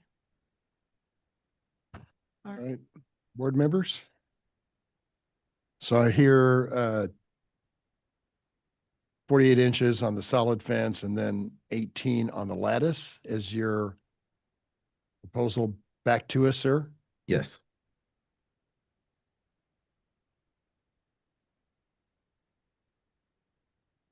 Any other question? I'm sorry, does staff have a concern about that modification? We were discussing the time. I'm sorry. We were just saying you might want to consider putting a time on it. Oh, sure. Yeah.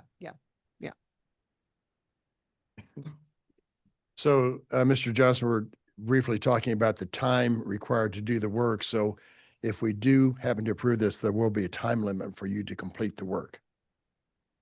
Okay. But it won't be tomorrow. We'll be generous in our time. So, board members? Well, understanding that it is construction season and understanding that contractors don't always show up when asked. I'll make a motion. Thank you, Ms. Otto.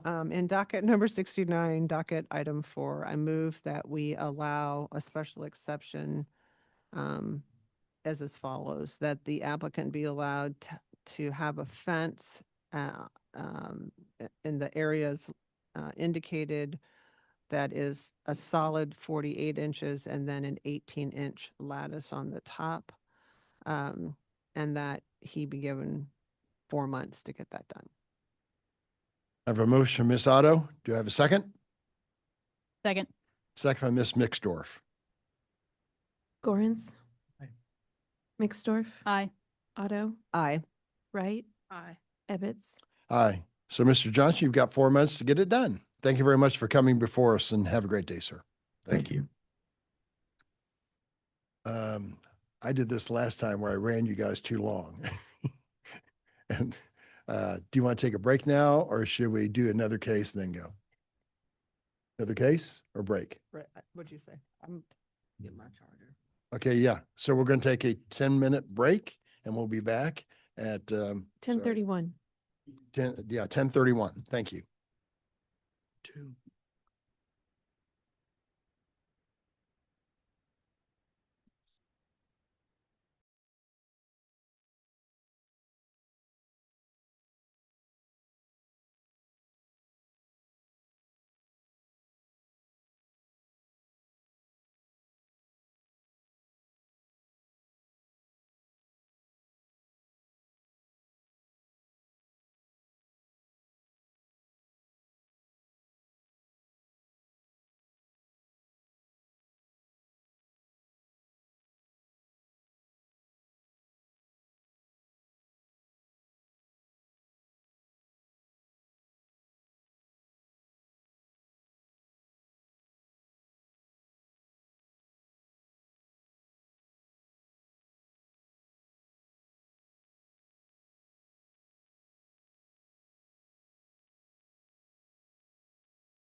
Meredith. It's Meredith. Recording in progress. Okay, good. Thank you.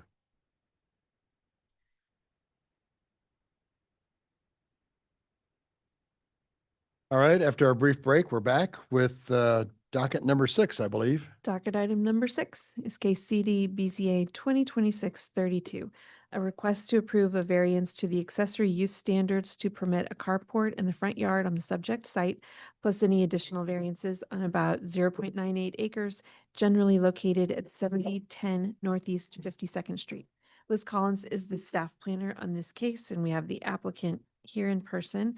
If you are a member of the public who would like to speak on this case, please raise your hand online or approach the microphone on the podium to be sworn in.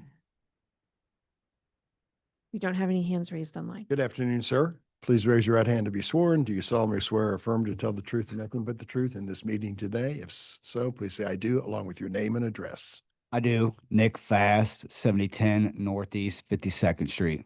Thank you, Nick. There is a list of administrative exhibits we'd like to admit to hear your case today. They're labeled 1 to 9 in the staff report. Do you have any questions on those? And if Not not, do I this have your time. permission to admit them? You may submit them. Okay, thank you very much. Part of that is a presentation by Liz Collins. Liz, tell us about the case.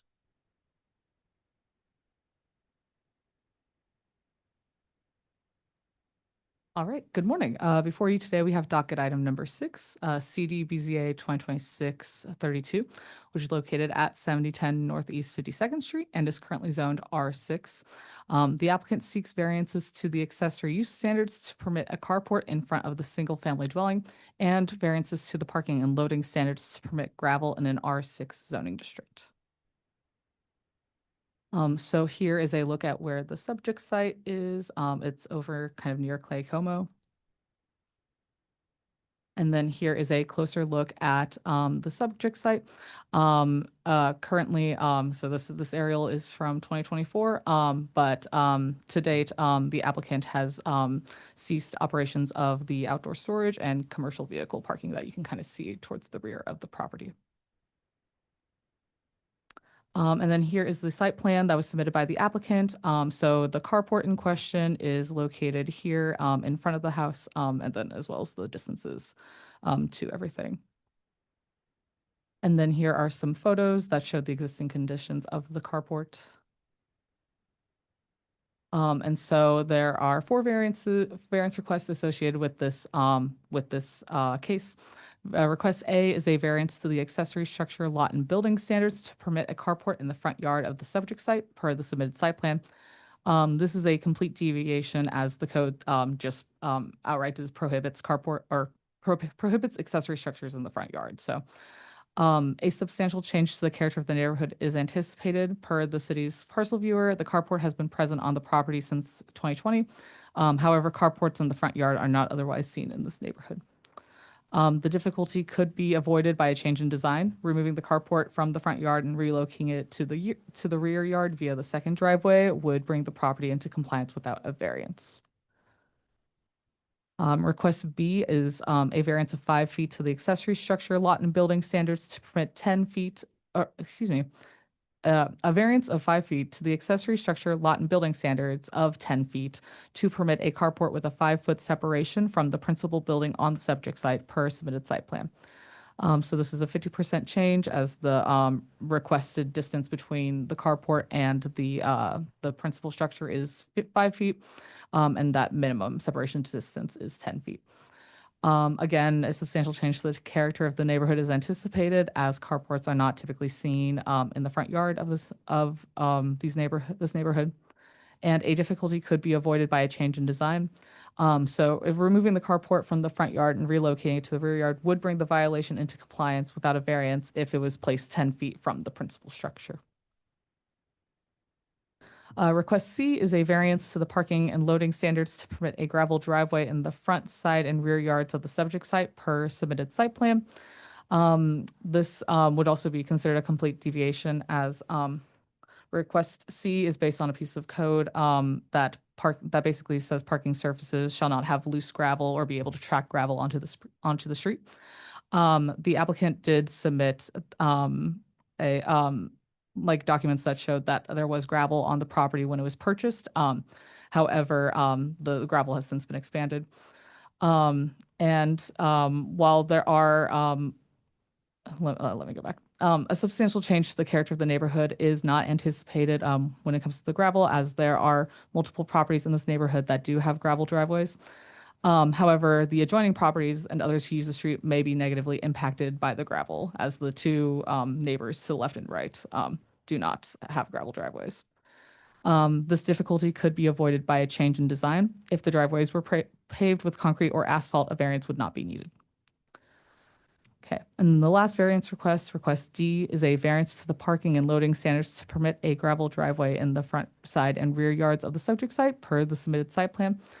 Request D is specifically for a piece of code that says that all of the vehicle use areas must be continuously paved if they are in any way expanded. And so this would be for the expansion of the gravel into the rear yard. But again, this a substantial change to the character of the neighborhood is not necessarily anticipated, as there are other properties in the neighborhood that do have gravel driveways. But the difficulty could be avoided by a change in design. If the driveways were paved with concrete or asphalt, a variance would not be needed. So looking at the variance review criteria, criteria A is that strict application of the zoning code would result in unnecessary hardships. Staff finds that strict application of the code does not result in practical difficulty for the applicant. The applicant noted that there would be some physical difficulties if the carport were to be moved to the west side of the house, as there are some trees there that would need to be removed, as well as a significant grade change. However, staff believes that the carport could be relocated to the rear yard behind the house and still be utilized by the applicant, as there is a second driveway to the east of the house. The city's aerial imagery shows that the east driveway has been expanded significantly to the rear yard since 2016, while the applicant has removed the outdoor storage and commercial vehicles that were stored in the rear of the property. The expanded gravel is still present. Criteria B is that the variance is generally consistent with all relevant purposes and intents of the zoning and development code. Two of these variances are for the accessory use standards, which are intended to guide physical development of accessory buildings and structures in any zoning district. Additionally, these standards are intended to ensure that accessory uses are subordinate in nature to the principal use, while also providing comfort and convenience for the property owners. On the other hand, the parking and loading standards are intended to provide adequate on-site parking while reducing the demand for parking off-site, and to promote flexibility in both commercial and residential districts. The gravel-related standards specifically help limit the impact of loose gravel on surfaces of public rights-of-way. And then criteria C is that the variance will result in substantial justice being done for both the public and the individual. Approval of these variances will allow the applicant to keep both the carport in the front yard and the gravel on the subject property. However, it could affect the character of the neighborhood by supporting similar requests for carports located in front yards. Denial will require the applicant to remove or relocate the carport and to pave the existing gravel driveways. And with that, that is the end of my presentation. I'll take any questions. Board members? Picture of the first one you showed. Yes. Backyard of, Can you speak into your microphone, please, Mr. Gorns? oh, I'm sorry. This photo, or? Yeah, so the whole yellow part is his, right? You said Yes. So those are vehicles over there? No. those are not there anymore. Any of the storage and the vehicles that are back here are no longer present on the property. It's just the gravel at this point in the rear yard. And then this is the driveway at the front of the house where the carport is located. I Let's would, speak on that. So all that stuff back there, we added onto our home at that time, and that was landscape material and things. So It's all gone now. trash. It was palletized block and stuff like that. Gone. I would like Liz to pull up Google Street Maps, so we can see. I'm imagining there's going to be progression photos that would help, because the photos we have are not, they don't quite show the front of the house completely. That'd be Exhibit 10 admitted. So Photos that we have do show. Can you speak into your Yeah. microphone, sir? Oh, can you speak into the microphone? Okay. I see what we're trying to do. Yeah, I want to see, yeah, so, I mean, you're talking about gravel, so this okay, so it looks like, so where I see the block on the right-hand side, is that where you expanded the house? Yes, correct. Right. And we had permits and everything was approved on that. So, and that driveway on the right-hand side Right. was original when I purchased the home in February of '04. Okay, so And then, Liz, so it's go been, up to the top where it says in the left-hand corner in the black box at the bottom, click on that. And then click across so we can see what that gravel driveway looked like. So here's 2023. Mhm. 2019, there's some snow, but here's where you can see the addition is being put in. Okay, And then here is 2014. You can see that the gravel stops okay, that's around what where I this fence is. assumed we'd have some evidence. That's what I wanted to see. Okay, what's the next one? 2016, I think, or 2015 gravel was extended all the way to the back. I have photos of that from a party. Okay. So it does look like there were gravel driveways there for some time. Okay. Correct. I mean, Oh. again, I'm trying to find some historic evidence here Yes, for ma'am. the board to consider. I see a carport next door neighbor. No, there's not one. The carport actually did come from the neighbor. I did, we tore out their asphalt and that was the exchange. They wanted to get rid of the carport that was on there, so we did just relocate it over to our side. And there's multiple carports within a 3-block radius. We have counted 11 and have photos of those that are in the front of the homes or adjacent, but still in front. So they're halfway in front of the home as well. You bring photos of those with you? They're on my phone. Nice. We can submit them if we need to. You have an address, because we could pull up Google Street Map if you can tell me. You could start on Bristol. I mean, I'm not trying to create another issue for my neighbors. So, I mean, when I looked on Street Map here, what she's showing, I was paying attention. I don't see another carport near you. well, no, there's not. But if you scroll down, you go, I can literally see from my backyard cross neighbor. If you take a left here on Bristol, right there, you can see it right there in the front yard. If you go down the block, you can see another one as well.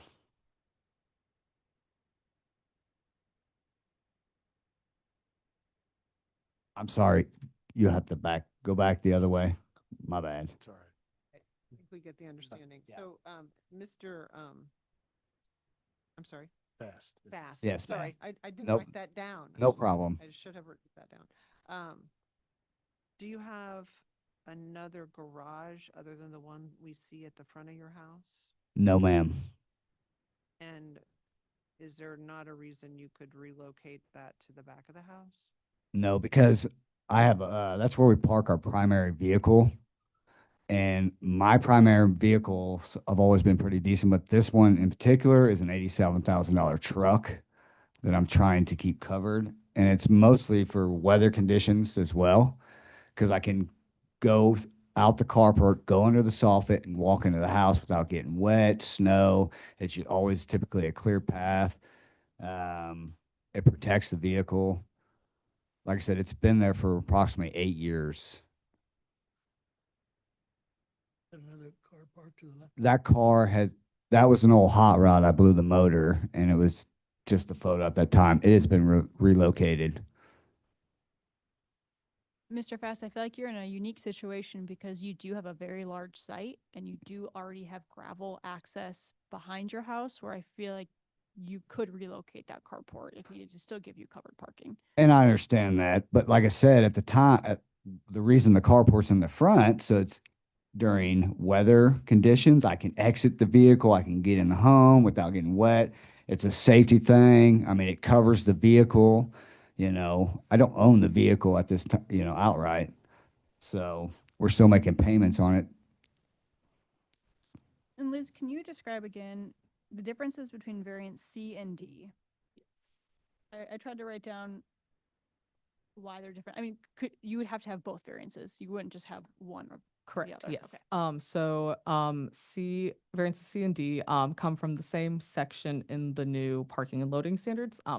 I didn't include the specific line of code, but For request C, it is that parking surfaces shall be kept in good repair. The parking surfaces shall not have loose gravel or potholes or fall into a condition where mud or gravel may be tracked onto the streets. And then for request D, it's a little bit longer. It says all vehicular use areas established either after September 10th, 1951 or after annexation by the city shall be continuously paved with pavers or a permanent asphaltic or concrete paving unless otherwise allowed. Perfect. Thank you. With that, I should clarify, this is an infill property, so it was established before September 10th, 1951.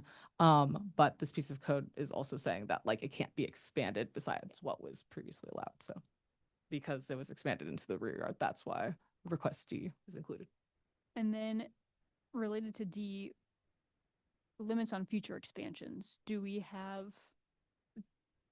the ability with that variance to only approve what is currently done?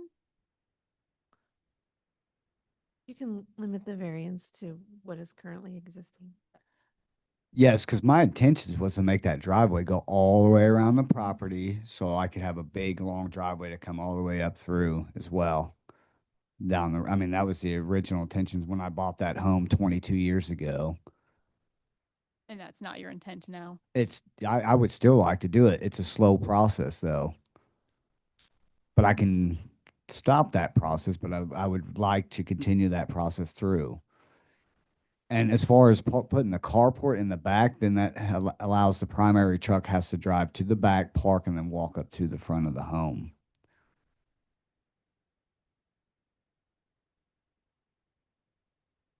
I'm just one board member. I do not have issues with the gravel. I think adding more gravel might be excessive, but I do feel like you have options with the carport where that could be moved elsewhere. You guys have questions? If not, I'd offer a motion. Go ahead, Ms. Mixdorf. In docket number 6, case number 32, I move we deny variances A and B and grant variances C and D and limit the expansion of future gravel in accordance with the site plan and staff report. I have a motion for Ms. Mixdorf. Do I have a second? Second. Second for Ms. Otto. Gorence. Aye. Mixdorf. Aye. Otto. Aye. Bright. Aye. Ebbets. No.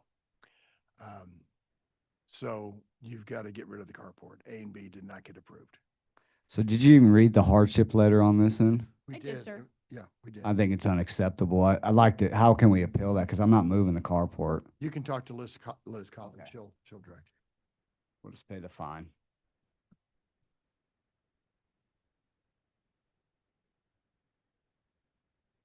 Is that all? Yeah, Sorry. thank you very much. I have to call her.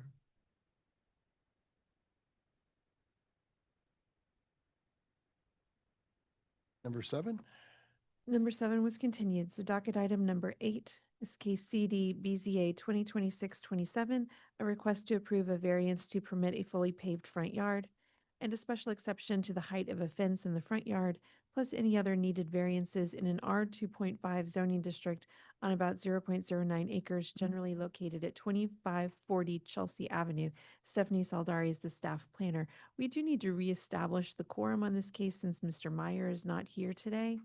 I don't, I did reestablish the quorum with the board.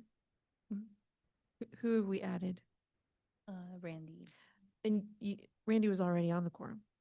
Oh, that's not the one I'd watched. I watched, which one did I watch? Oh, sorry. I think then it was, The yeah, Lawrence. there was Ms. the Wright? quorum. Quorum, so It's on it. Yeah. No, I'm on it. She's on it. Ebbets is. So I emailed Tom, Micah, and Randy. But I think different Randy case. was for a different. Okay, Yeah. Mr. Gorens, did you review the, okay, so we'll add you to this quorum and it'll be Ebbets, Gorens, Mixdorf, Otto, and Ventura. Perfect. Is your applicant here? Okay. She's If there is anyone, any members of the public who'd like to speak on this case, if you would please raise your hand online or approach the microphone on the podium to be sworn in. No, we have no hands raised online. Still good morning, sir. Could you raise your right hand to be sworn? Do you solemnly swear or affirm to tell the truth and nothing but the truth in this meeting today? If so, please say I do, along with your name and address. I do. Alexis Perez, 2540 Chelsea Avenue, Kansas City, Missouri, 64127. Thank you, Mr. Perez. There's a list of administrative exhibits associated with your case. They are labeled 1 to 10. Do you have any questions on those exhibits? And if not, do I have your permission to admit them? No questions. You have my permission. Thank you very much. Those are admitted. And Stephanie Salderi to your left will give us a overview of your case. All right, so we got docket item number 8, CDBCA 2026-27, located on 2540 Chelsea, zone R-2.5. And then the applicant seeks to obtain a special exception and variance to permit a taller fence in the front yard and a fully paved front yard on the subject site. The applicant also seeks to consolidate the subject site with the two adjacent lots on 2538 and 2544 Chelsea Avenue, which would require variances to the lot area and width. So the last time this case was heard was March 25th. And so I'll just go over it again to refresh everyone's memories. But the subject site is located right over here. And then this is the subject site. And these are, so if the lots were to be consolidated, this is what the whole site would look like. And then we have pictures of the front of the site with the gate and the wall and fence. Another picture of the front. And since this case was last heard, one variance has been taken off for the parking pad in the front yard, since now that is permitted. It doesn't need the 20-foot setback like it previously needed. Okay, so variance request A is a variance of 5,475.2 feet to the infill residential standards to permit a lot area of 12,334 square feet on the subject site per submitted site plan. This is an 80% change. Change to the character of the neighborhood is anticipated. So the other properties within the infill context area do not have such a substantial lot area. So consolidating the 3 lots would abate the outstanding zoning violations of the excessive pavement, but in doing so, it does create another variance. Reducing the amount of pavement on the lots would obviate the need to consolidate the lots for the purpose of resolving a violation. And then again, this is what that looks like. And so technically the pavement here and the pavement here are on vacant lots. And then a variance of 46.92 feet to the infra residential standards to permit a lot width of 106.5 feet on subject side per submitted site plan. This is 78% change. And then again, a change to the character of the neighborhood is anticipated, just because the other lots do not have such lot width. And then the same thing about consolidating the 3 lots. It obviates a variance, but creates another variance. And this is just the length of the front, what it would be with the lots consolidated. And then, and this is just what the other lots look like in the context area. And then we have variance request C, so it's a variance of 79.7 feet to the residential vehicular standards to permit a driveway width of 101.7 feet on the subject site. This is a 362% change. The change to the character of the neighborhood is anticipated. So the other nearby driveways on parcel viewer, they do not exceed the 22-foot width maximum at the property line, and the driveway width could be reduced. And then this is just showing the width. And then request E is a special exception of 5 feet 7 inches to the fences and wall standards to permit a fence height of 9 feet 7 inches on the subject site. This is 140% change. And then a change to the character of the neighborhood is anticipated. So other fences nearby do have code compliant fences with the exception of a couple that seem to be over 4 feet in the front yard. However, no approved special exceptions were found. And so this property does sit on a slope and the fence was constructed as such to match the slope. Thus, the southern side of the fence sits taller than the northern side of the fence, which sits about 4.5 feet. The fence would need to be reduced at the top to meet the 4-foot requirements. Landscaping could be used to achieve this. And then this is where that fence sits. And these are just the heights taken. And then these are just more pictures of that fence. So you could see it's shorter here and it starts getting taller as you go down. And then this is what it looks like from the inside. And then this is what it looked like before the fence was installed from Google Street View.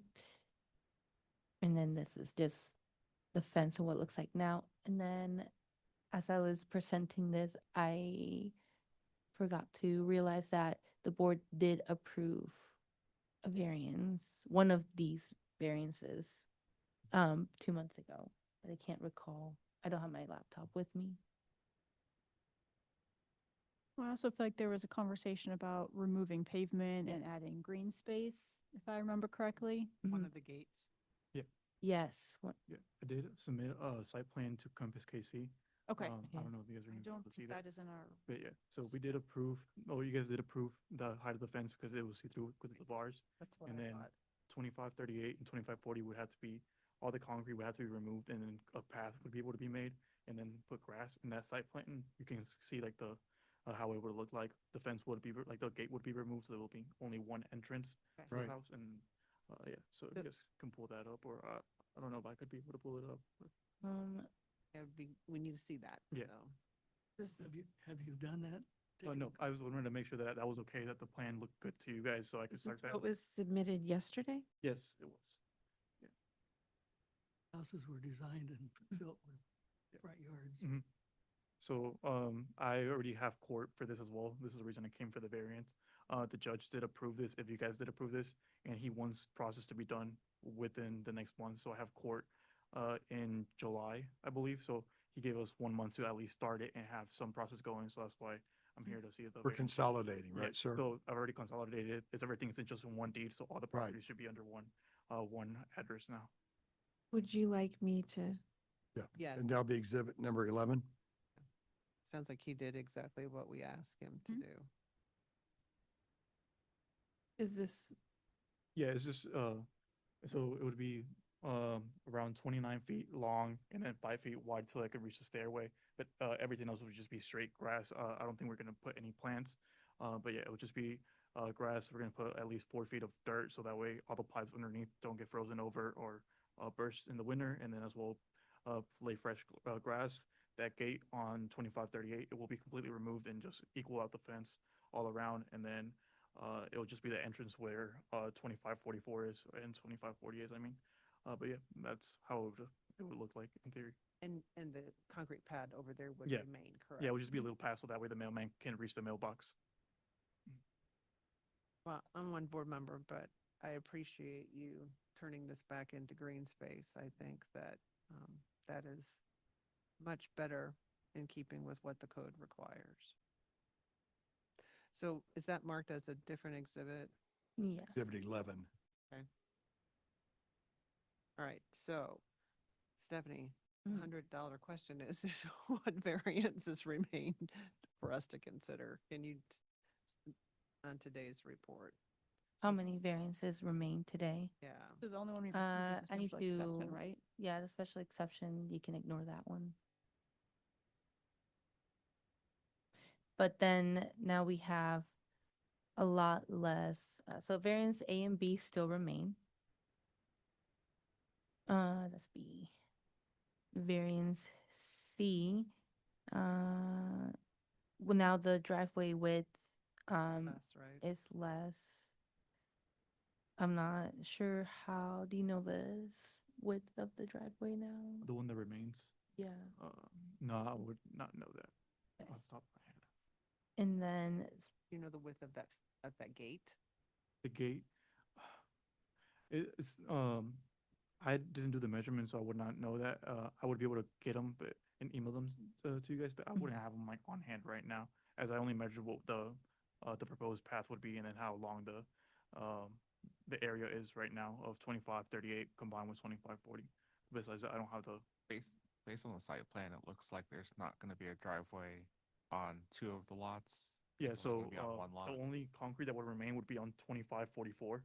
Everything else is on 2538, and 2540 would be completely removed besides that one path leading to the stairwell. So the driveway will be about 33%-ish of the frontage. Yeah. yeah. Yeah, if anything, it would be a little bit less because it's not that one. Combined. Yeah. Mhm. And that, I'm not sure how much the frontage, What is I mean, allowed? could be about 22 feet is the max, and that looks like a 30 to 40-foot width. We could probably estimate something to get pretty close. It's certainly not gonna need to be 79 or 80 Yeah. feet. It's gonna be more like 40 feet. Do a measurement on parcel viewer. Yeah, we could. One of my slides is missing because it was about the amount of pavement in the front yard, but that one would. So Also A, go B, with- and C are still needed, C in some capacity. Yeah, right? and there should be a variance request D. And you said we need D? Yeah, I don't know where that one went. It might have. Okay, because there was one about Pavement in the front yard. yeah, the Was amount. of request pavement. D. Yeah, But that's gonna change because he's removing some of the pavement now. yeah. Okay.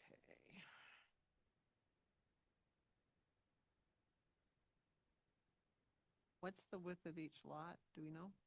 I can go in parcel viewer and find that. That'll be exhibit 12. If exhibits 1 to 2. Rabbits, would you admit it? Oh, Yes, exhibit 12 is admitted. Sorry. you're good.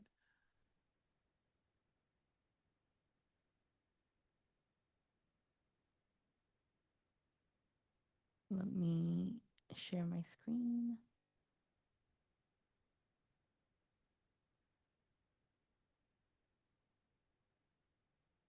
Yeah, that's not here.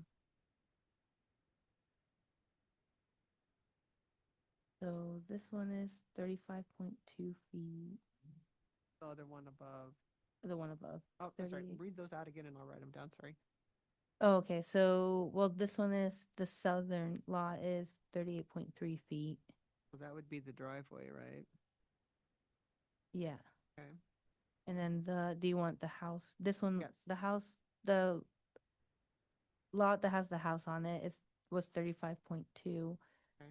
And then for 33.4 for the most northern one. So the concrete in front of the space that's approximately 35 feet in width and the lot that has 33 foot in width are going away primarily. There's a little bit, right, that might still exist right in front of where the house is. Yeah. And so it's not going to be 55%. No, it's gonna be about 32%. Yeah. Roughly. 31 to 32%. Of the whole frontage. Of the whole frontage. Of the whole frontage, right? Yeah. Yeah. So if we're looking at, if this one remains 38 feet, that's 16 feet over the maximum. 16 feet. Mm-hmm. And that was for variance. The lot width, not the lot width, variance C, the driveway width. Which should be a variance of how much? It would be 16 feet 16 more feet. instead Okay. of 79.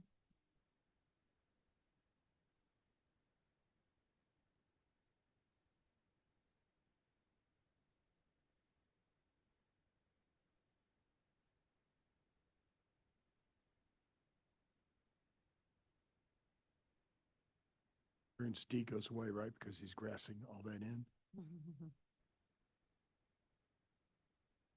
Still need variance D. Well, we might. Whatever's in front of the house. So if only this remains here, Right. it should theoretically be under the 40%. Okay, so we don't need D anymore. Yeah, it looks like D is also out. So the new exhibit is 11. That gives us your new plan, right? Mhm. That's what we Yes, worked out. right. Like we just have A through C. And what's the new number for C? It looks like it's about 38 feet, so 16. 16. So it's a 16-foot variance Okay. to allow for 38 feet of driveway width. Everybody Yeah, understand? I think so. I do. Go ahead, Ms. Otto. You want me to try it or you want to try it? Either way, your choice. Why don't you try it? All right, give it a whirl. Okay, Give it a whirl. docket number 8, case number 27. I move we grant applicant's request for variance A and B and grant variance C, modifying it to be a 16-foot variance in accordance with site plan and staff report. For Yeah, clarification. what else did I miss? You mean in accordance to exhibit Exhibit- 11 Thank you. and that the other variances in the staff report are withdrawn. Which is D. Yeah. Correct. Withdrawing variances D and E. E was already approved. E was approved. Okay, Last time. it was still in the staff I just report. forgot to take that out. So referencing the exhibits as stated by Ms. Otto. Motion from Ms. Mixdorf, Have a second. second by Ms. Otto. Please call the roll. Gorence, Aye. Mixdorf, Aye. Otto, Aye. Ventura, Aye. Ebbets. Aye. Jorge, your project is approved, Mr. Perez. Thank you. Thank you. Thank you very much for doing that. Yeah, I appreciate all you guys. Good luck. Have a good day.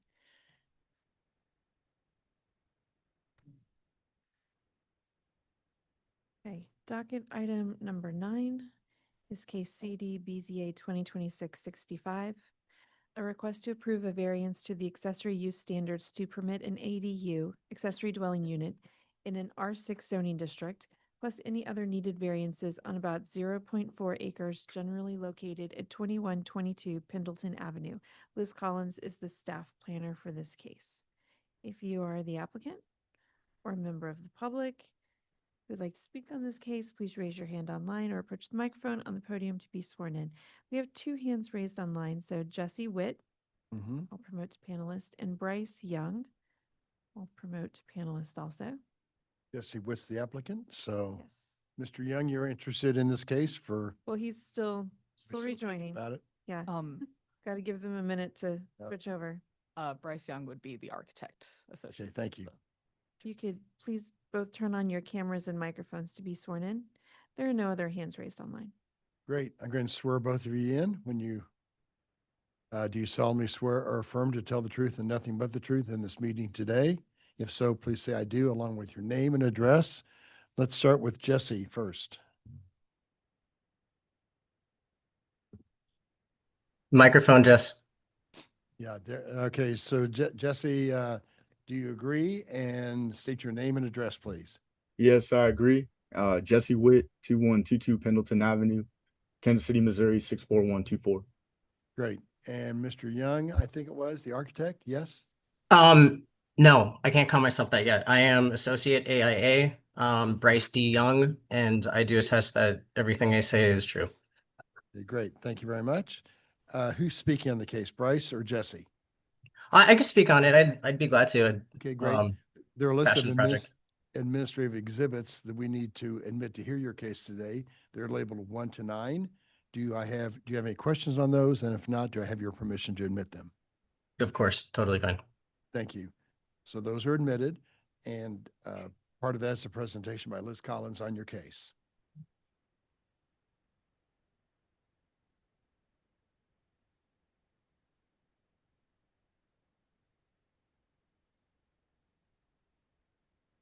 All right. Before you today, we have docket item number 9, which is CD BZA 2026-65, located at 2122 Pendleton Avenue, which is currently zoned R6. The applicant seeks a variance to the accessory dwelling unit standards to permit the construction of exterior stairs on the east side of the garage. So here's a general overview of where the site is located. It is located within the Pendleton Heights neighborhood. And then here is a closer look at the property. So here's the house and the accessory structure over here, which is a two-story garage. Access to the house is from Garfield and access to the garage is from Pendleton. And here is the site plan associated with this case. So the only exterior work being done on this project are the proposed stairs that would lead to a second-story accessory dwelling unit above the garage. The associated permit case has been approved without any of the exterior work. So all the renovations to the inside, including to turn it into an ADU, has been approved since there are other stairs that lead to the ADU. These would just be a set of exterior stairs to make access a little bit easier. And I can clarify that later if needed. But anyways, so the proposed stairs would be located over here on the east side of the property. And then here are some photos of the existing conditions. Again, the stairs would be placed on this side of the structure and lead to the side in the front. So the request before you today is a variance to the accessory dwelling unit standards to permit stairs facing the exterior of the subject site per the submitted site plan. This is a complete deviation as the code says that if there are any exterior stairs to a second floor ADU, they need to face the interior of the property. And staff has determined that the only location where it would technically face the interior of the lot would be on the north side of the building. So a substantial change to the character of the neighborhood is not anticipated. While this proposed location for the exterior stairs does not technically face the interior of the lot, the building itself is located in the center of the property. Thus, the exterior stairs should not create substantial detriment to nearby properties. The difficulty could be avoided by a change in design. If placed on the north side of the building, the stairs would face the interior of the property and would be considered up to code. There are also other existing stairs that provide access to the second story of the garage from the interior. And then looking at the variance review criteria, criteria A is that strict application of this zoning code would result in unnecessary hardships. Staff finds that the strict application of the code does not result in any practical difficulty for the applicant. Kind of like mentioned earlier, in order to meet the requirements, any exterior stairs would need to be placed on the north side of the structure, as that would face into the interior of the property. Staff acknowledges that the east side of the building is an inherently easier location for the exterior stairs. However, there's no practical difficulty from a zoning perspective that necessitates a variance. There is also a set of stairs, again, that leads to the second story from the interior of the garage, so the variance is not required for an individual to access the ADU. There is still access to the property. Criteria B is that the variance is generally consistent with all relevant purposes and intents of the zoning code. The ADU standards are intended to meet the changing needs of the community by providing housing choices in more traditional neighborhoods. The standards allow for reduced housing costs and a gradual increase of density while preserving the character of the neighborhood the ADU is located in. And review criteria C is that the variance will result in substantial justice being done for both the public and the individual. Approval will allow the applicant to submit permits to construct a set of stairs on the east side of the garage. This will allow the resident of the newly constructed ADU to access the living space from the outside rather than from the inside of the garage. Denial will still allow the applicant to renovate the second story into an ADU, but it will not allow the applicant to build exterior stairs to the ADU. Access will be limited to the existing interior stairs. And with that, that is my presentation. I will take any further questions. Questions? There, if I understand it, is front facing to homes across the street, right? Sorry, could you repeat that question into the microphone? I'll let the applicant answer that. Certainly. The proposed stairs will be seen from the front of the houses across the street, correct? No, barely. The way that it approaches, it's going to be like the minimum necessary to provide code required egress. It's going to be approached from the north, going to the south, and the only thing that you see from the street side would be the two-car garage, and you would see the existing deck. So is there an alley then between the homes there? There is an existing alleyway as well. The alleyway kind of goes down a grade, and there is a fence there that is maintained for privacy. So the stairwell will be on the side of where the alley is, right? Correct. Okay, I just wanted to make sure, because I'm sorry, I thought that looked like a street. I couldn't tell from this small picture. Okay, got it. Any neighbor concern, Mr. Young? I Bryce haven't had any other concerns. or Jesse?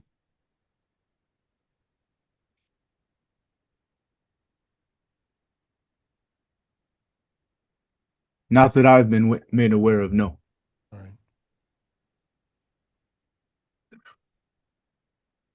And the stairs coming out would only be the width of the stair, which is what, 22 inches? 20? So we're proposing a 3-foot 2-inch stair. And then an additional decking of 3 foot 5 by 10 foot 7. If we were to propose that on the north face, we would have to substantially increase the footprint. And then it's also the north side to boot, so it's not the best for weather.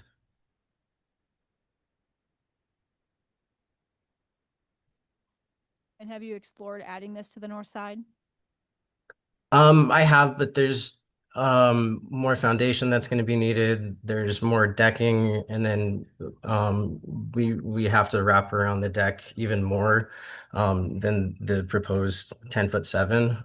It would be substantially more decking, and it's just it just doesn't make very much sense to create a bigger decking, more footings, and more materiality. So when you say decking, are you tying into that front balcony deck as well? Or are those going to remain as separate components? Correct. We're going to tie into the front balcony because there's an existing doorway on the garage door side. And so the thought was instead of one path of egress, we have two paths of egress. And that would suit the family a little bit better.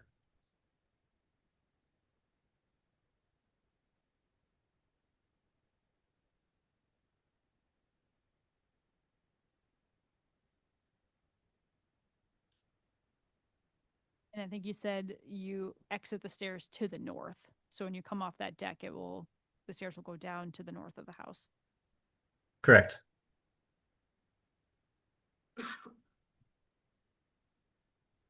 The deviation is basically the least intrusive solution.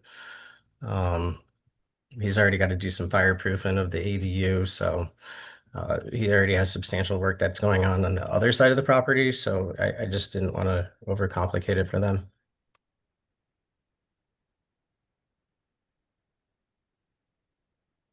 And I guess a question for Liz. So you talked about the permit's already been approved for the interior work, and we are looking at just the stair component, but I assume there's another permit regarding tying into that front balcony? Yes, Okay. correct. So whether or not the variance is approved, or I guess the variance needs to be approved in order to do the exterior work. If it gets approved, then he will need to apply for permit for the stairs.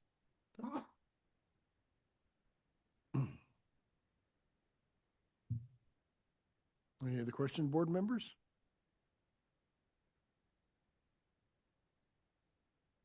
There's no neighbor concerns, it sounds like.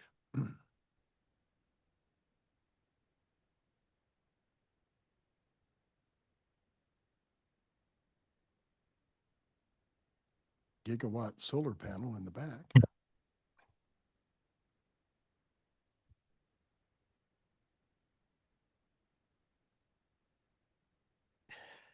Everybody's pondering. I'll make a motion. Thank you, Ms. Otto. In case number 65, docket number 9, I move that we grant the requested variance as set forth in the staff report and site plan. I have a motion. Do I have a second? Second. Second from Mr. Gorens. Gorens, Aye. Mixdorf, Aye. Otto, Aye. Wright, Aye.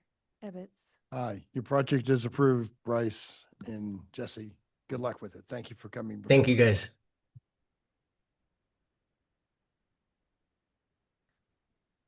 Docket item number 10 is case CD BZA 2026-64, a request to approve a variance to the setback of an existing deck plus any other needed variances on about 0.15 acres generally located at 2104 Jarbo Street. Stephanie Saldari is the staff planner for this case. And we have the applicant here. If there are any members of the public who would like to speak on this case, please raise your hand online or approach the microphone on the podium to be sworn in. Okay. You have questions on the case, right? Or comments? Just comments. Okay, great. I'm going to swear everybody in. So the three who are going to be speaking, please raise your right hands to be sworn. Do you solemnly swear or affirm to tell the truth and nothing but the truth in this meeting today? If so, please say I do, along with your name and address. Let's start with the applicant first. I do. Jason Nivens, 2104 Jarbo Street, 64108. Go ahead. I do. Grant Baumgartner, developer and owner of 2101 Holly Street, 2109 Holly Street, and 2111 Holly Street. Thank you very much, Grant. Come to the microphone, please, sir. Thank you. Mark Joseph Villanueva. I'm at 2108 Jarbo. And what is the other? Well, you're going to swear to tell the truth. Yes, yes. Sir. Okay, thank you. Okay. Mr. Nivens, Yes, sir. there is a list of administrative exhibits we'd like to admit to hear your case today. They're labeled 1 to 10. Do you have any questions on those exhibits? And if not, do I have your permission to admit them? You have my permission, sir. Great. That part of that is a presentation by Stephanie Saldari to your left. Stephanie, please tell us about this case. Okay. We got docket item number 10, CDBCA 2026-64, located on 2104 Jarbo Street, Zone R-6, and the applicant seeks a variance to the location of an existing accessory structure, the treehouse, and the setback of an existing deck in the front yard and side yard. Right, so the subject site is located in the west side neighborhood. And highlighted in yellow is the subject site. And then these are photos of the site from the front. This is a retaining wall. There's a treehouse. This is a better image. And there's one of the decks here, another deck here in the treehouse. And this is, so Mr. Niven sent this photo yesterday to me of what the property looks like today. And so this is the site plan, and I zoomed it in here. So we have the treehouse over here. This is all one big deck that wraps around to the side. There are some steps that separate this deck from this deck. I think the outline here is a little misleading because these decks are not touching. And so we have variance request A. So it's a variance to the residential accessory building standards to permit a treehouse and a freestanding deck in the front yard of the subject site per submitted site plan. So this is a complete deviation. So a change to the character of the neighborhood is anticipated per staff's analysis of Google Street View. The other properties on Jarbo do not have accessory structures in the front yard. However, the space in the rear yard is limited due to its size, and it has an existing detached garage and parking pad that takes up a lot of the yard space. Thus, the treehouse and deck can only be placed in the front yard. And then here are photos of the treehouse. And then I showed the deck, the other deck earlier. It's just hard to see from the street, as you can see. Okay. I skipped ahead. There we go. Okay. Variance request B is a variance of 4 feet to the residential accessory building standards to permit a 6-foot separation between the treehouse and the deck on the subject site per submitted site plan. This is a 40% change. And then again, other nearby houses did not have accessory structures so close to each other. And this is just looking at parcel viewer. And then can the difficulty be obviated? So the treehouse was built on a tree, obviously, and the tree cannot be moved. And then here is that tree and the deck. Okay, so variance request C is a variance of 6 feet 3 inches to the residential accessory building standards to permit a 3-foot 7-inch separation between the 2 decks on the subject site per submitted site plan. This is a 60% change. And then again, the other nearby houses did not have accessory structures so close to each other. So the freestanding deck would either need to be moved or reduced in size to meet the separation requirements. And then I'm just showing here the there's steps that separate the deck, both decks. And then we have a picture of that freestanding deck and another picture. And then we have variance request D is a variance of 1.5 feet to the residential accessory building standards to permit a 0-foot setback for the freestanding deck on the subject site per submitted site plan. This is a 100% change. And then other houses, other accessory structures, sorry. So a change to character of the neighborhood is anticipated. Accessory structures cannot be so close to the property line. It could create a nuisance to the neighboring properties. And then the freestanding deck would need to be moved or reduced in width. Or it could be attached to the existing main deck to obviate the need for a variance. And then this is where that 0-foot setback on this is technically the southern property line. It's just rotated. And then we have variance request E is a variance of 5 feet to the features allowed to encroach on setbacks to permit a 0-foot side setback for a deck. So this is a deck that is actually attached to the house on the subject site per submitted site plan. Again, this is a complete deviation. And so a substantial change to the character of the neighborhood is anticipated, but not expected to be substantial. So per staff's analysis of parcel viewer, the deck has been in existence for at least 20 years. And then the deck would need to be reduced in width to meet the side setback standards. So here is down here that 0-foot setback.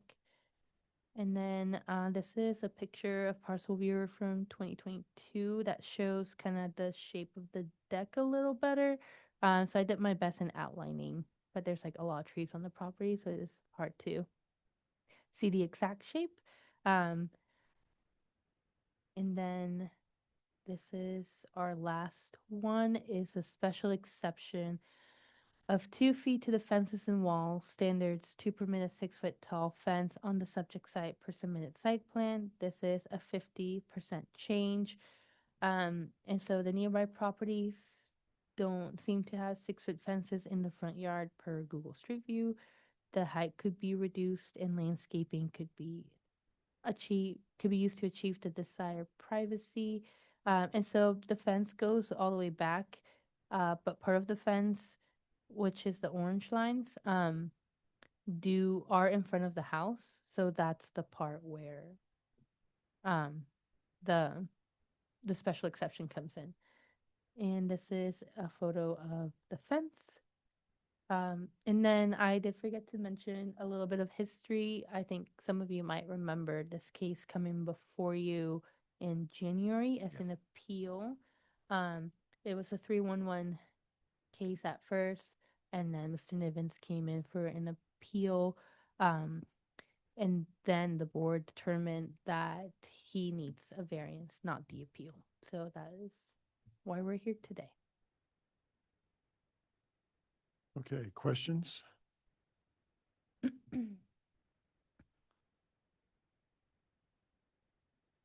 Mr. Givens, why should we grant your request today?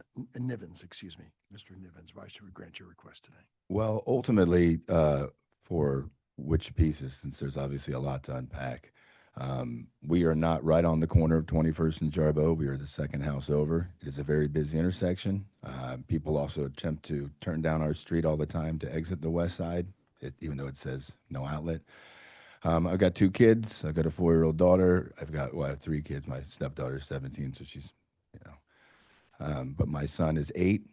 He is autistic, and we have just tried to, my wife and I, provide a safe space for our kids to play and have a good time.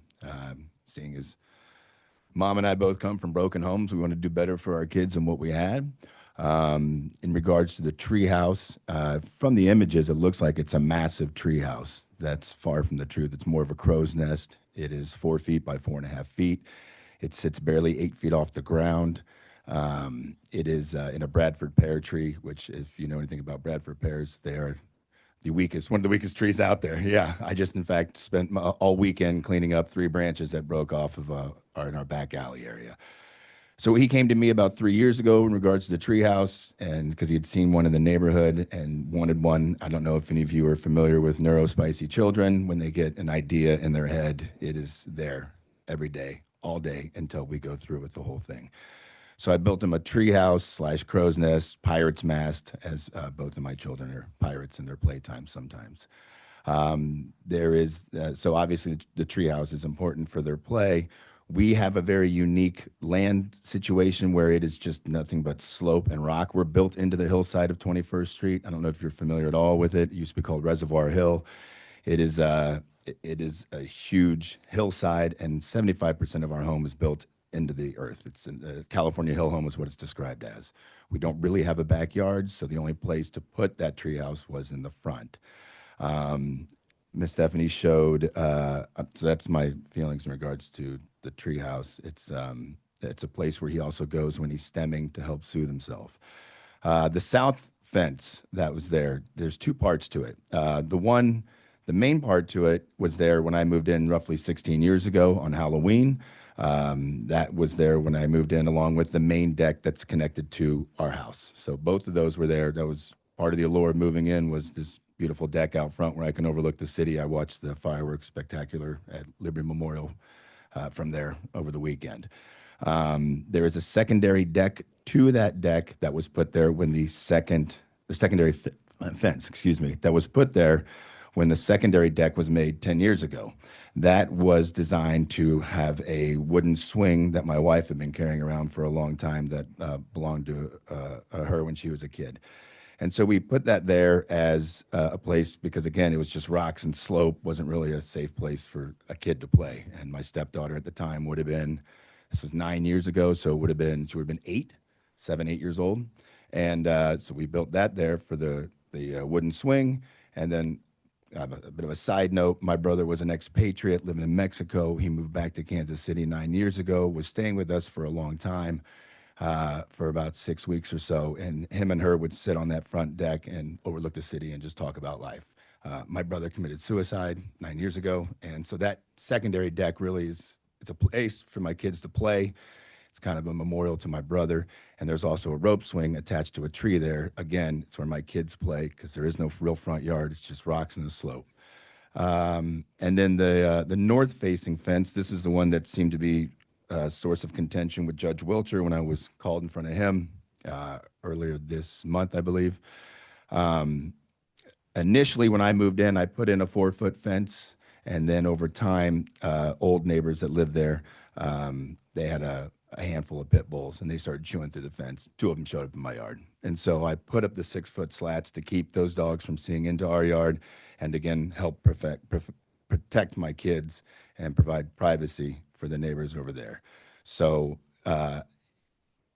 again, the south-facing fence and the secondary deck have been there. The secondary deck's been there for 10 years. South-facing fence has been there for 16-plus years. And then the north deck, or the north fence, sorry, is about 3 or 4 years old. And all of this, when I walk around the neighborhood and I see everything that's gone on, from the little 1900 row homes that were built to the homes that Mr. Baumgartner over there and his partner have been building, there's really no unity in the neighborhood in terms of like design wise. There's everything from, like I said, railroad homes. My house was built in 81 with an addition in 87 to the brand new homes that are getting built today. So we have tried to just design it so it aesthetically looks pleasing and it provides a safe place for my kids to play. Most notably, again, my 8-year-old who is autistic, and as time has gone on, we've worked with him better about elopement, which is running out of the yard, impulse control being a big thing. And I mean, again, another anecdote, he was 2 years old, went running out the garage without any pants on and went down to the park, that observation, all by himself. Again, that street 21st is pretty busy, so we're trying to keep my kids safe, and we're still working with him on staying in our yard. But so it's easier to keep him in the yard when it's a 6-foot fence versus a 4-foot fence. Okay. Questions of Mr. Nivens before I ask Grant and Mark to come up? Grant, come on up and tell us what your concerns are. Okay. Edward Franklin Building Company is my company. We've been building in the West Side for 6 years now. One of the major reasons we were drawn to the neighborhood was the kind of eclectic nature and the different personalities of the properties and the homes, and the homes that had been owned for a long time, and people had built character into them. And we felt you could almost do anything in the neighborhood, from modern to historical type houses. And we felt anything could go. One of our biggest concerns, and we didn't realize what kind of impact we were going to have on the neighborhood when we were building our homes until people started to come out and met us at some of our variance meetings and PZE meetings. And we worked with the neighborhood association and some key members in the West Side to help out with a West Side tax abatement that currently Very runs thankful for through that. through the LCRA. And I know Jason has put a lot of work into his home, and it's developed the character around his family, and that is their center. We see them there all the time. And I know, and I've met his little boy, and he's a sweet little boy. And Jason's talked to me about protecting and working on our lot in order to be safe for him as well. The last thing I wanted to, this has been years since Jason has put this work into it, and other people, it seems, have built on before it. Last thing I want, we're building right behind him. We have 3 lots. We own 2 still. The corner lot is on the market right now. We are building for a client on 2109. And we are also building, we have a contingent contract on 2111. And I've talked to our clients. The last thing they want is to see any changes made, especially because we're coming in. And it does concern me that we're building behind him these new houses, that's drawing attention. It sounds like it was a 311 call. I was hoping it wasn't an inspector who was looking at our property and turned around and looked at his property and decided, to turn things in on it. We are supportive of getting the variances. I know our clients who are coming to the neighborhood are supportive of it. I've had discussions with them and talked about the treehouse, and we just think the character that he's put in there is part of the character of the neighborhood. There's a history to him of that property, and we don't want to see any changes made to that from our perspective. Thank you, Grant, for your testimony. It's well received. Mark, come on up and tell us your concerns. Well, I am a neighbor. I'm right next door on the south side of him. And I've been there for about 8 years. And I'm just a caretaker of the house that's there, because my friend, who we've been friends for 45 years, and we've lived up there on that hill all our lives. She inherited the house from her mom, and it's just an old little shotgun house, but I just maintain it, take care of it. And in the 8 years you know, living next to Jason and his family, I mean, they're great people, you know. I'm really close with their kids. And they've always been really, you know, really kind and polite. So, So you're supportive of this, yes, and also my friend who is Loretta Castilleja, who owns the house, she called in because she wasn't going to be able to get here, but she called in and they said to leave a message. She left a message, you know, saying that she had no problems with the way things were there. And Thank that- you, Mark, for your testimony. That's well received. Thank you. And yes, I did receive Loretta's, well, yeah, message of being in support. Thank you, Stephanie. Board members, questions?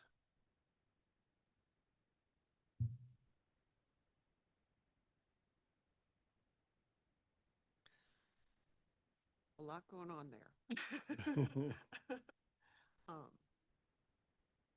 And again, it's not about aesthetics for us, okay? Right. I want to be clear about that. I think you probably were here. I saw you in the audience the whole time this morning. Did I personally like what that looked like? No, but that's not what my point is. My point is, are the variances going to set such a precedent that we're going, other people come in and may not be good citizens? Yes. And I appreciate that some of this has been here a while. Mhm. And I appreciate the uniqueness of this property shape. And I think that's why I could be supportive of the variances, because very unique lot. And that doesn't allow you to have any of these structures anywhere else on the property. So that is the uniqueness of it that would give us a practical difficulty. But I'm one board member. We don't even grow grass. I have astroturf throughout the property because we don't. Don't say I that. mean, Yeah. do I need a permit for that? I'm sorry. Yeah.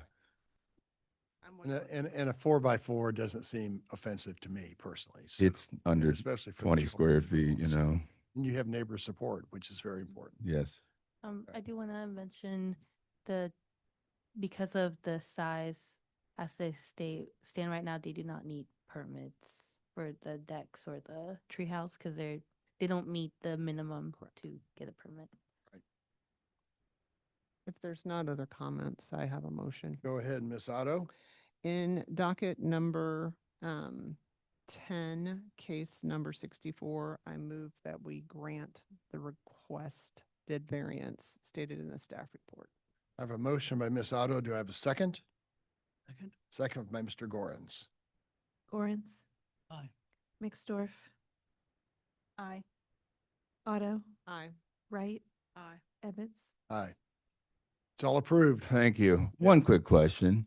I have to go see Judge Welcher at the end of June. Do I just let him know? Yeah, Like- Stephanie will give you a release. Okay, great. Yeah. Okay. That was my, It's all good.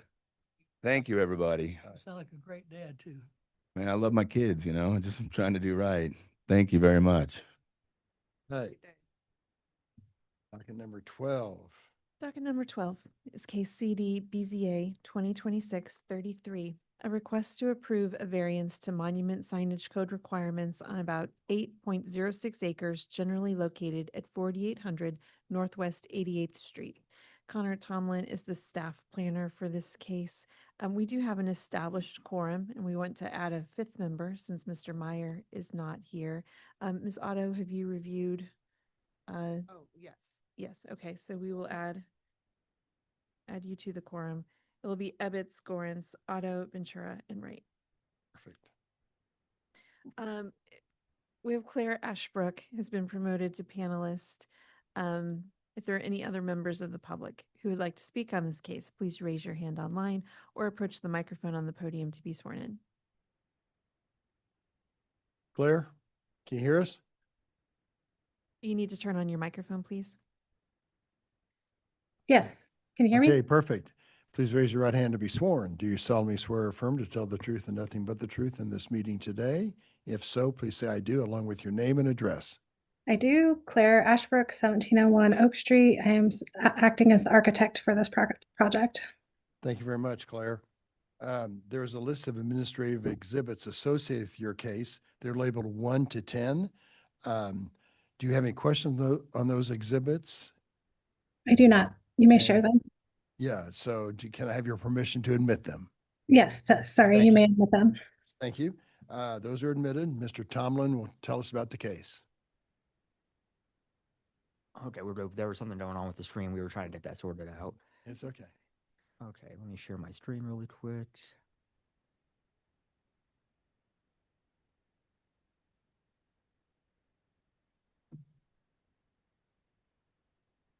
Okay, docket item 12, CD BZA 2026-33, located at 4800 Northwest 88th Street. This is a B3-3 zoning district. And the request is to obtain variances to the monument signage standards to permit a large monument sign at the site of a church, plus any additional variances.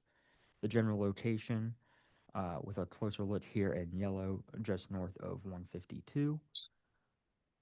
This is the revised site plan from the prior hearing. I'll zoom in here, showing that this is now a height of 6 feet rather than 8 that was prior or previously seen. And additionally, if you zoom in on your staff report, it'll be easier to see, but up here in the top right corner of the overall site plan, you'll see there's a little note saying that the existing monument signage is to be removed, as we discussed last time. So this is just, again, an image of the site as it currently exists. There's that existing monument sign that is mentioned. So the updated variance request is a variance of 47.2 square feet to the maximum area of a monument sign to permit a total area for that monument sign at 97.2 square feet on the subject site. Again, 47.2 square foot variance, or 94.5% change. A substantial change to the character of the neighborhood is anticipated, as monument signage containing individual letters this large are not common within Kansas City. Staff believe this signage is excessive and could be reduced to be closer to compliant total area. This said, it is already reduced from the prior hearing. The difficulty could be obviated by reducing the overall size of the letters to further be closer to a compliant size. And there is a condition, if this were to be approved today, the removal of the existing monument signage fronting Northwest 88th Street shall be shown on all applicable permit documents and completed prior to the installation of any signage authorized by this variance.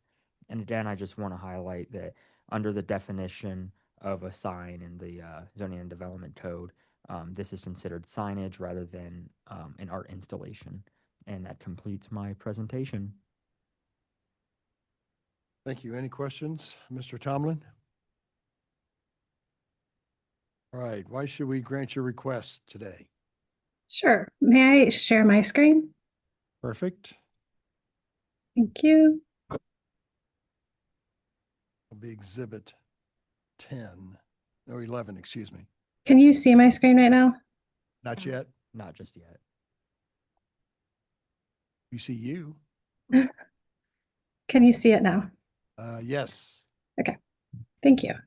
The first thing I just wanted to point out that was missing from our plan that we uploaded was the setback for the signage. The new monument sign is not up against the street, but it's being pushed back almost 110 feet away from the existing road. And it's being angled to the new plaza that's being installed at the front of the building. I also wanted to kind of share some signage that you can see in this neighborhood. If I zoom into the area, our lot is where the green is. And then if you look at the blue dots surrounding this residential neighborhood, there's a mixture of signage types. Now, some of these I know are not considered a simple monument sign, but what the average person doesn't know is how these signs are being identified, right? They're just being exposed to them in their neighborhood. So to the west of the existing lot is a signage, existing monument sign that's actually over the height that we are proposing to put. On the right, it is 6'8". And then we move further down the road, there's another monument sign that is at 7 feet. And over 14 feet long. And then as you keep on moving to the more commercial district, but next to this residential area, there's even larger signage. So I think as a person that's not dealing with submitting signage to the city, they're not aware of how it's being zoned or the rules that follow to it. They're just being exposed to the signage. That there is precedence to larger signs within this area.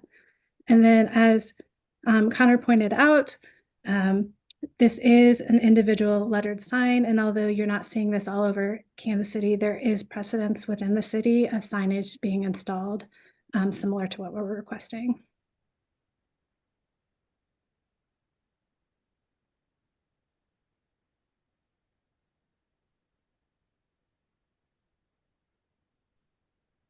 So those signs that you just showed us, just so I'm clear, are not in the same zone as the. They are not in the same zone. They're just within the Kansas City area. Okay. We're relatively close to your Hope Church sign, correct? The individual letter signs that I showed you were in the Kansas City area, but the signs that were not the individual letters, those are within the zone of our area. Dr. MLK, that's not in that neighborhood. And our sign is shorter than all of those signs. I think one of the problems last time was that you already have a wayfinding sign up at the front by the driveway, and so this would be a second one. I think that was one of the concerns that we brought up last time. I do want to mention on that site plan, it does have a note on it saying that the existing monument signage is to be removed.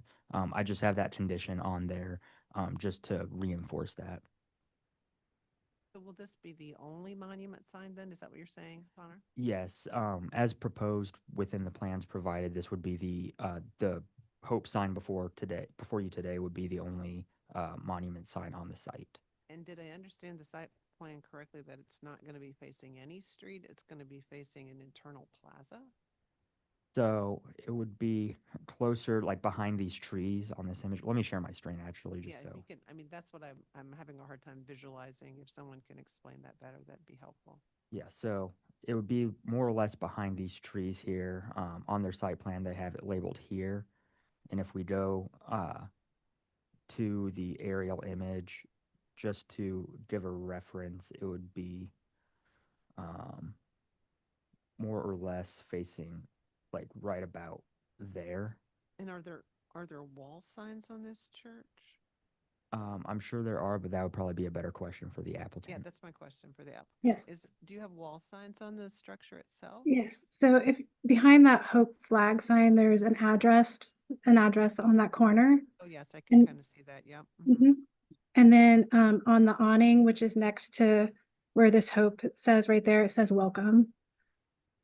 And then on the south facing towards the highway, it actually says Hope Church, right? It's on the other wall to the left, but yes, right there. So I guess I'm one person. I, saw this from the last, read up on it, and I'm hearing this again today. I'm just not sure that I see the need for this bigger sign. I think from the standpoint of the church, this church does not identify himself as a typical church. So they want to be inviting to people that normally would not go to a church. And so we're creating this courtyard where it's an outdoor area where people can stand. And instead of being a sign that's up against the road identifying it, it's more of a place where people can assemble, get their picture taken with the sign. And so, and I know the city sees this as a monument sign, and we are meeting we are removing the existing monument sign to be within that request. But the city or the church sees this more as being an art piece. And I know the city does not see it that way, but that's how the church sees it. Well, and because of that, ma'am, that causes me and less want to provide you this variance, because if you really just want it for a photo opportunity, the size of it could be smaller.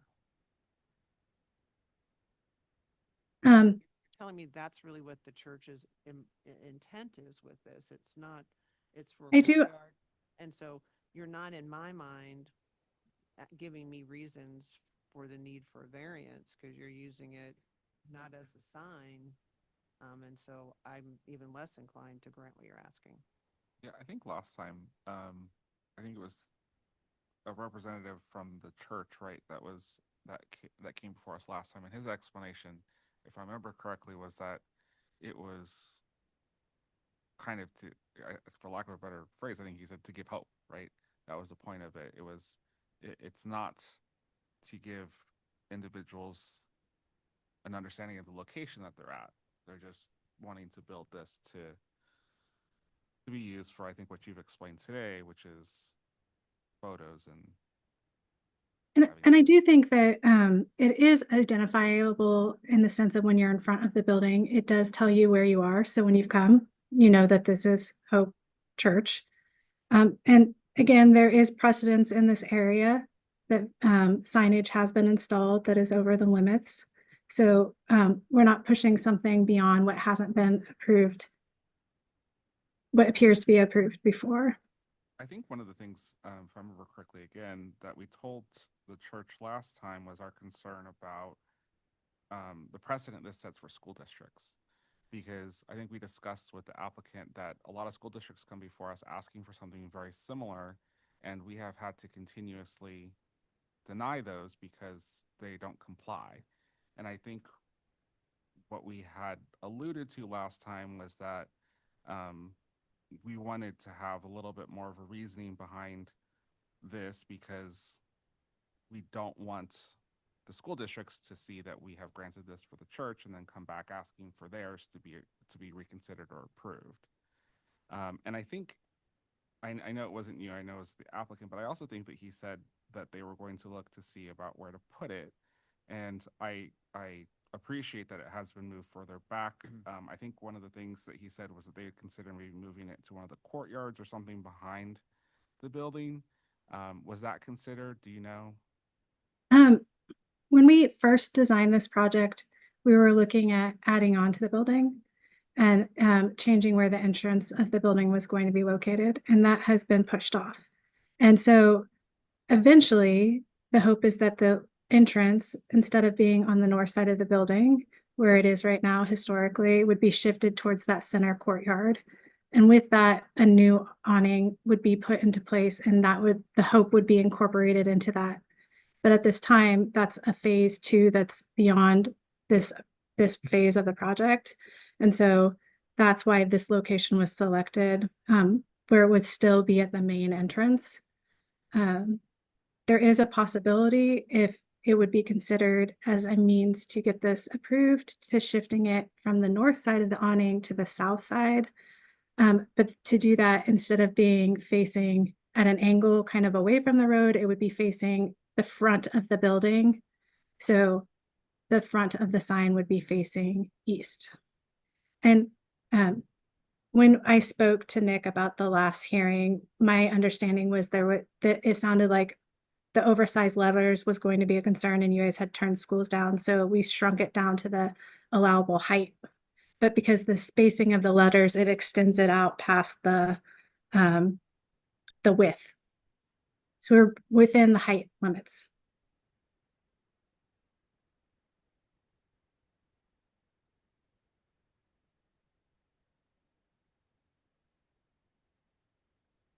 I'm just one board member, but I feel like based on what you're explaining, it kind of seems like this might be a little premature if you're going to be expanding it at some point and it's potentially better placed in a different location where it potentially would not be subject to these requirements. It kind of sounds like it might be better that you just wait until you go to that phase 2 before you try to put this in place, because potentially, depending on where you put it, it sounds like you may not end up needing a variance. Oh, I mean, from my understanding that It's going to be anywhere. Okay. Yeah, I think it's a monument no matter what. Okay. And I don't know how, it's the hope of the church that they would be able to do another phase, but you know how phases go. It's a funding source, so it could be 15 years away.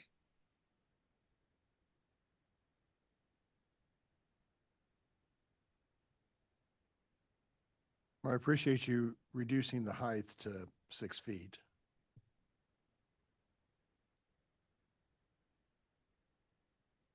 way it's angled, I don't have much of a problem with this, some of my fellow board members, but you're removing the monument sign out front, so we are reducing some signage in the area, but I'm just one.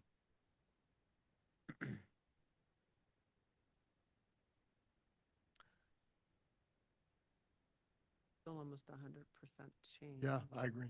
Yeah, I know.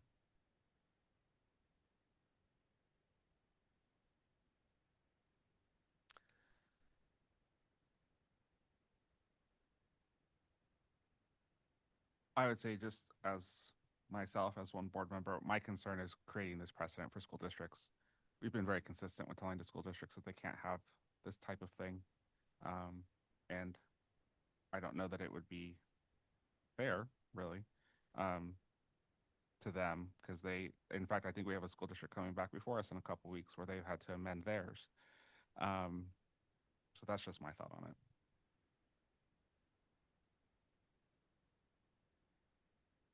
I have a motion.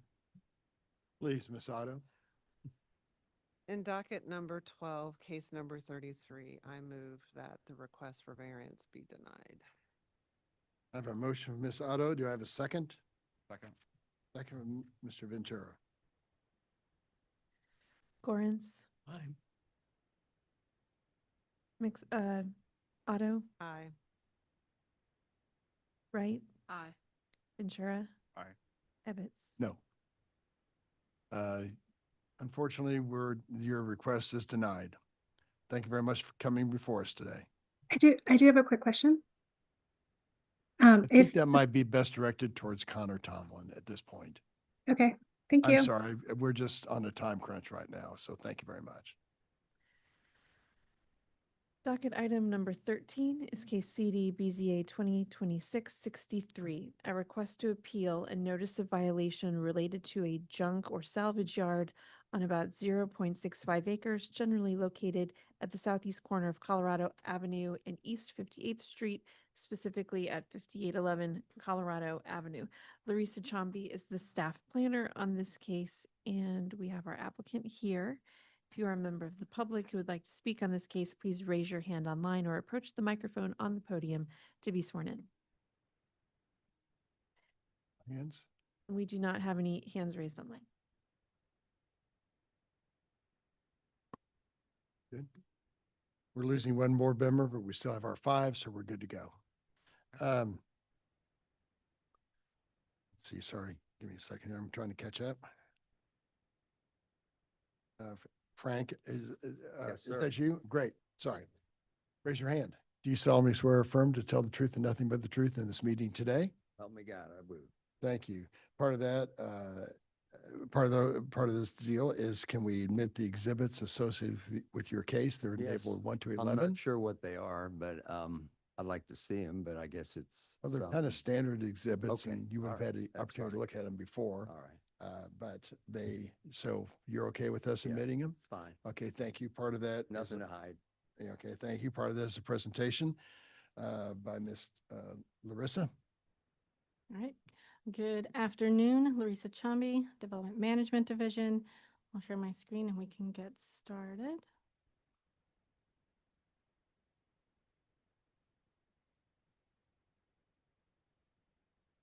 All right.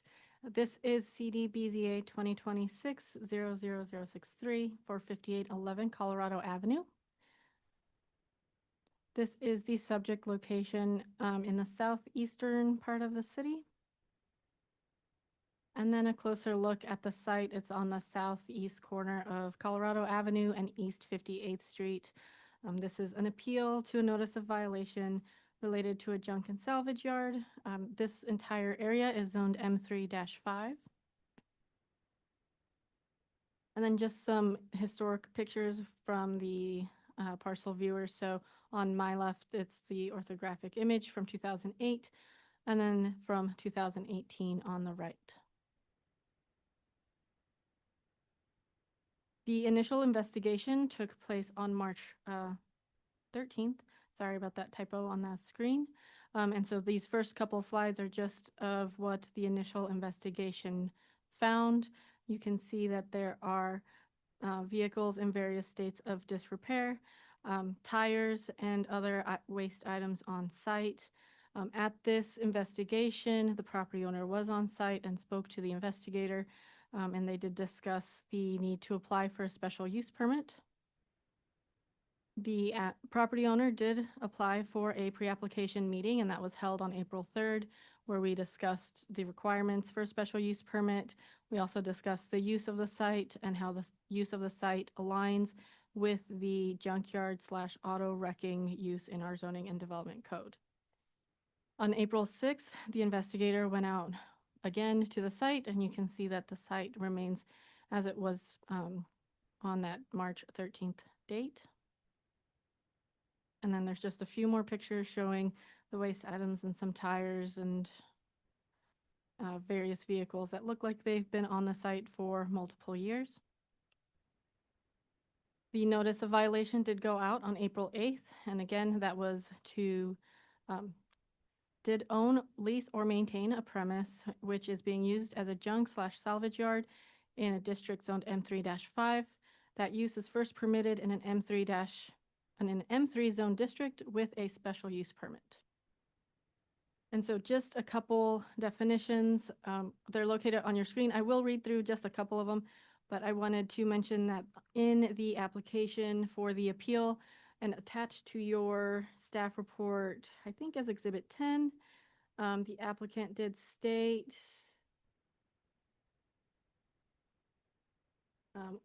why do you believe the board should overturn the order, requirement, determination, or decision? And the applicant responded that they should not need to apply for a special use permit because the use is allowed. And if required, they will get a license to repair vehicles. And so those are the two definitions you're seeing on the screen. The first is Motor Vehicle Repair Limited. This is a vehicle repair establishment that provides lubrication and or checking, changing, or additions of those fluids and filters necessary for the maintenance of a vehicle. Those are mostly associated with quick lube services. They also provide a replacement of passenger vehicle parts or repairs, and they don't include bodywork or painting or require removal of the engine head.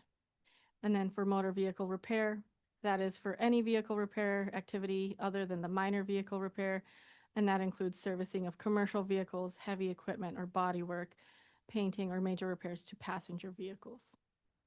And so the junk and salvage yard definition is an open area where waste or scrap materials are bought, sold, exchanged, stored, baled, packaged, disassembled, or handled, including but not limited to scrap iron and other metals, paper, rags, rubber, tires, and bottles. A junk or salvage yard also includes an auto wrecking yard, but does not include the waste-related uses or recycling facilities. And so that use aligns with the auto wrecking, which is bold, and that is the collecting and dismantling of or wrecking of used motor vehicles or trailers, storage, sale, or dumping of dismantled, partially dismantled, obsolete, or wrecked motor vehicles or their parts. And so this is a use that is allowed with a special use permit. And so just some key points, the notice of violation for the operation of the junkyard went out because a special use permit is required in the zoning district. There are no business licenses tied to the property for this use. And the statement that getting a license for motor vehicle repair, that would not be a solution for this site because motor vehicle repair is not an appropriate use for this site and it doesn't meet the intent of that definition. The motor vehicle repair does not allow for the storage of vehicles for extended periods of time. It doesn't allow for the storage of tires, junk, or scrap metals. There's typically a approved permitted structure, which works as an office and workspace. There's typically a very specific site design with parking for the vehicles and employees on site. And so this is just the review criteria. An appeal may be sustained only if the Board of Zoning Adjustment finds that the administrative official erred. And based on the photo evidence and the business license history, this indicates that the zoning and development code compliant city staff did apply the zoning and development code correctly to this property. So with that, that is the end of my presentation, and I can answer any questions if you have them. Thank you. I've got a quick question. At 58th and Denver, it appears from your vicinity map, another junkyard. Do you think that's licensed? I could check. Oop, sorry. Just 2 blocks from his house or his property. Would you like me to pull it up on the That'd be great. screen? Okay. Maybe a Compass KC. What was the? Well, it's on Denver at 58th Street on the corner. It's Okay.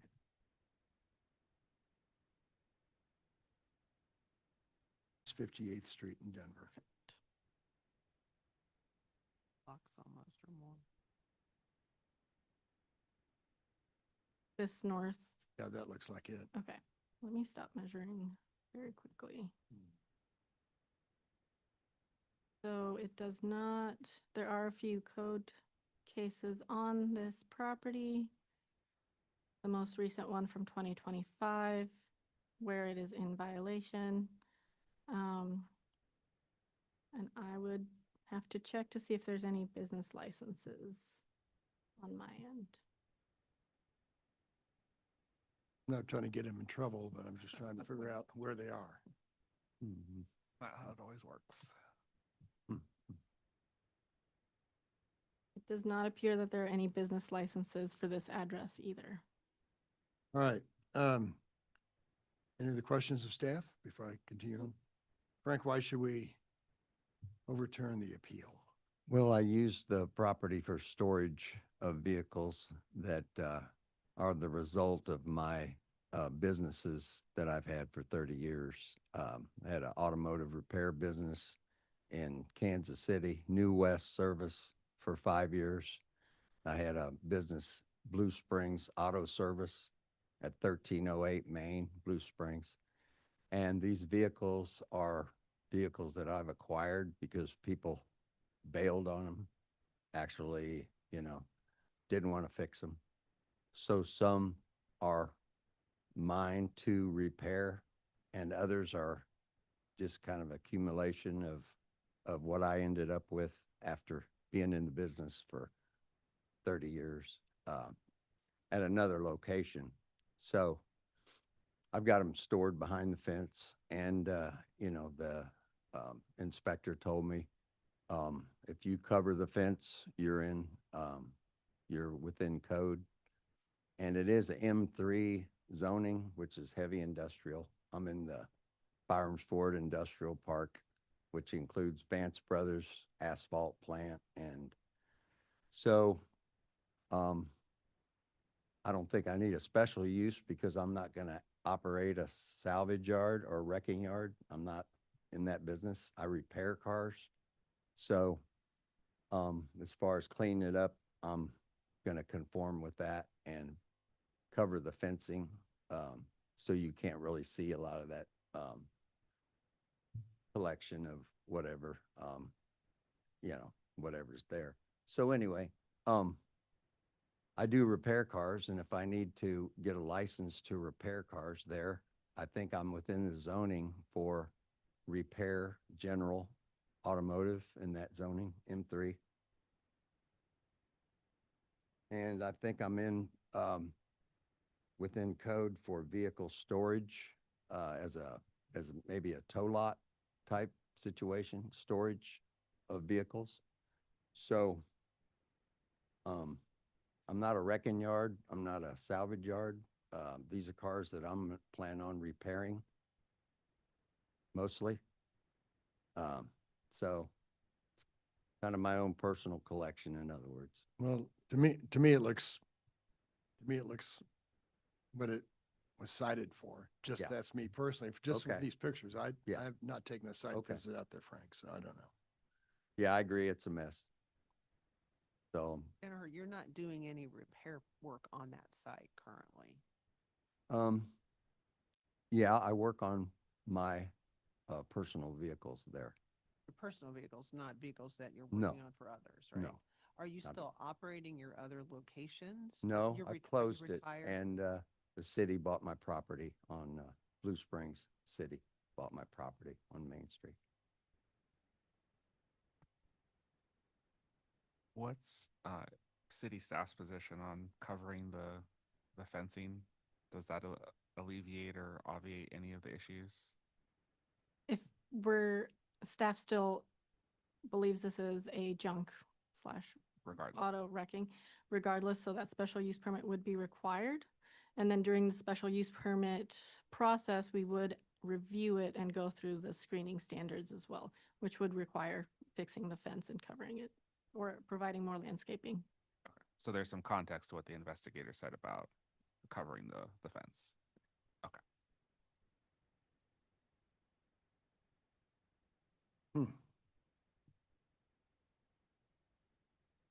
Just don't see, at least with evidence you presented so far, Mr. Danaher, that they're repairing, there's a lot of vehicles from this picture in that area. And I saw tires just loosey-goosey out there. I don't know. Why don't you want to get a special use permit? Well, I've talked to a number of the people involved with the special use permit. Right. And there are some requirements that you establish shrubbery 20 feet on center, so many feet on the outside of your fence. You know, when I bought that property 30 years ago, there wasn't any kind of restrictions in that order that I was aware of. When I bought it, it was M2B zoning, which is a different zoning than it is now. So I don't know what changed there, but when I bought that property, I went over what was allowed there. And they told me, as long as you put a fence up and you have a setback from the street so many feet and everything's contained inside, you don't leave anything out, that open storage is allowed and vehicles are allowed to be stored in there. So I know there's some rubbish there that needs to be taken care of, you know, and I have started to do that. But as far as the vehicles being parked there, I think I'm within the M3 zoning. And, you know, I'm not wrecking and I'm not having a salvage yard. These are vehicles that can be repaired. Now, at some point, I want to sell that out, you know, which isn't going to be very long with my age. So anyway, for now, that's my plan, to clear it out and sell the property. And M3 is, you know, a good manufacturing zoning area for the resale.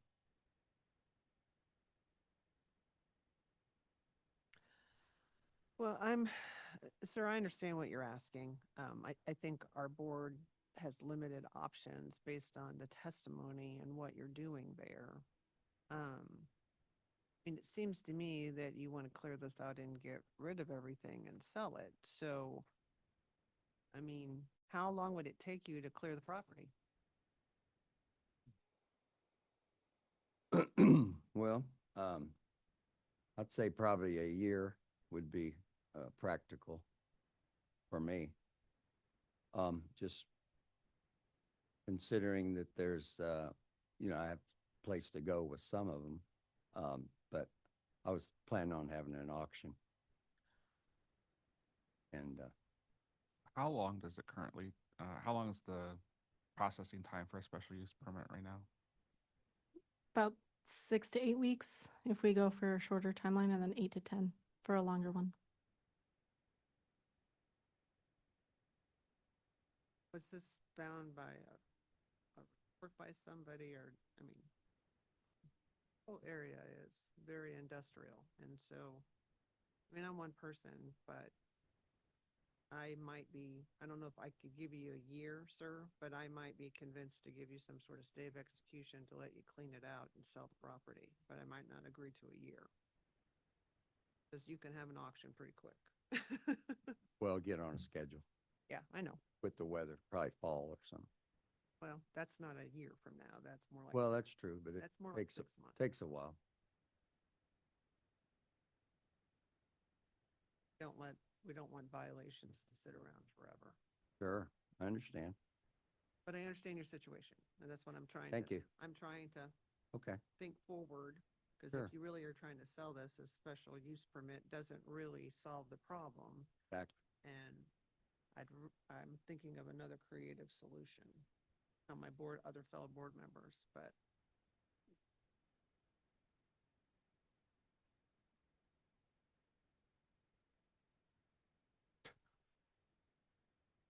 so, Yeah, I agree with Miss Otto. She was on this committee long before I ever thought I was still a baby in the manger, I think. But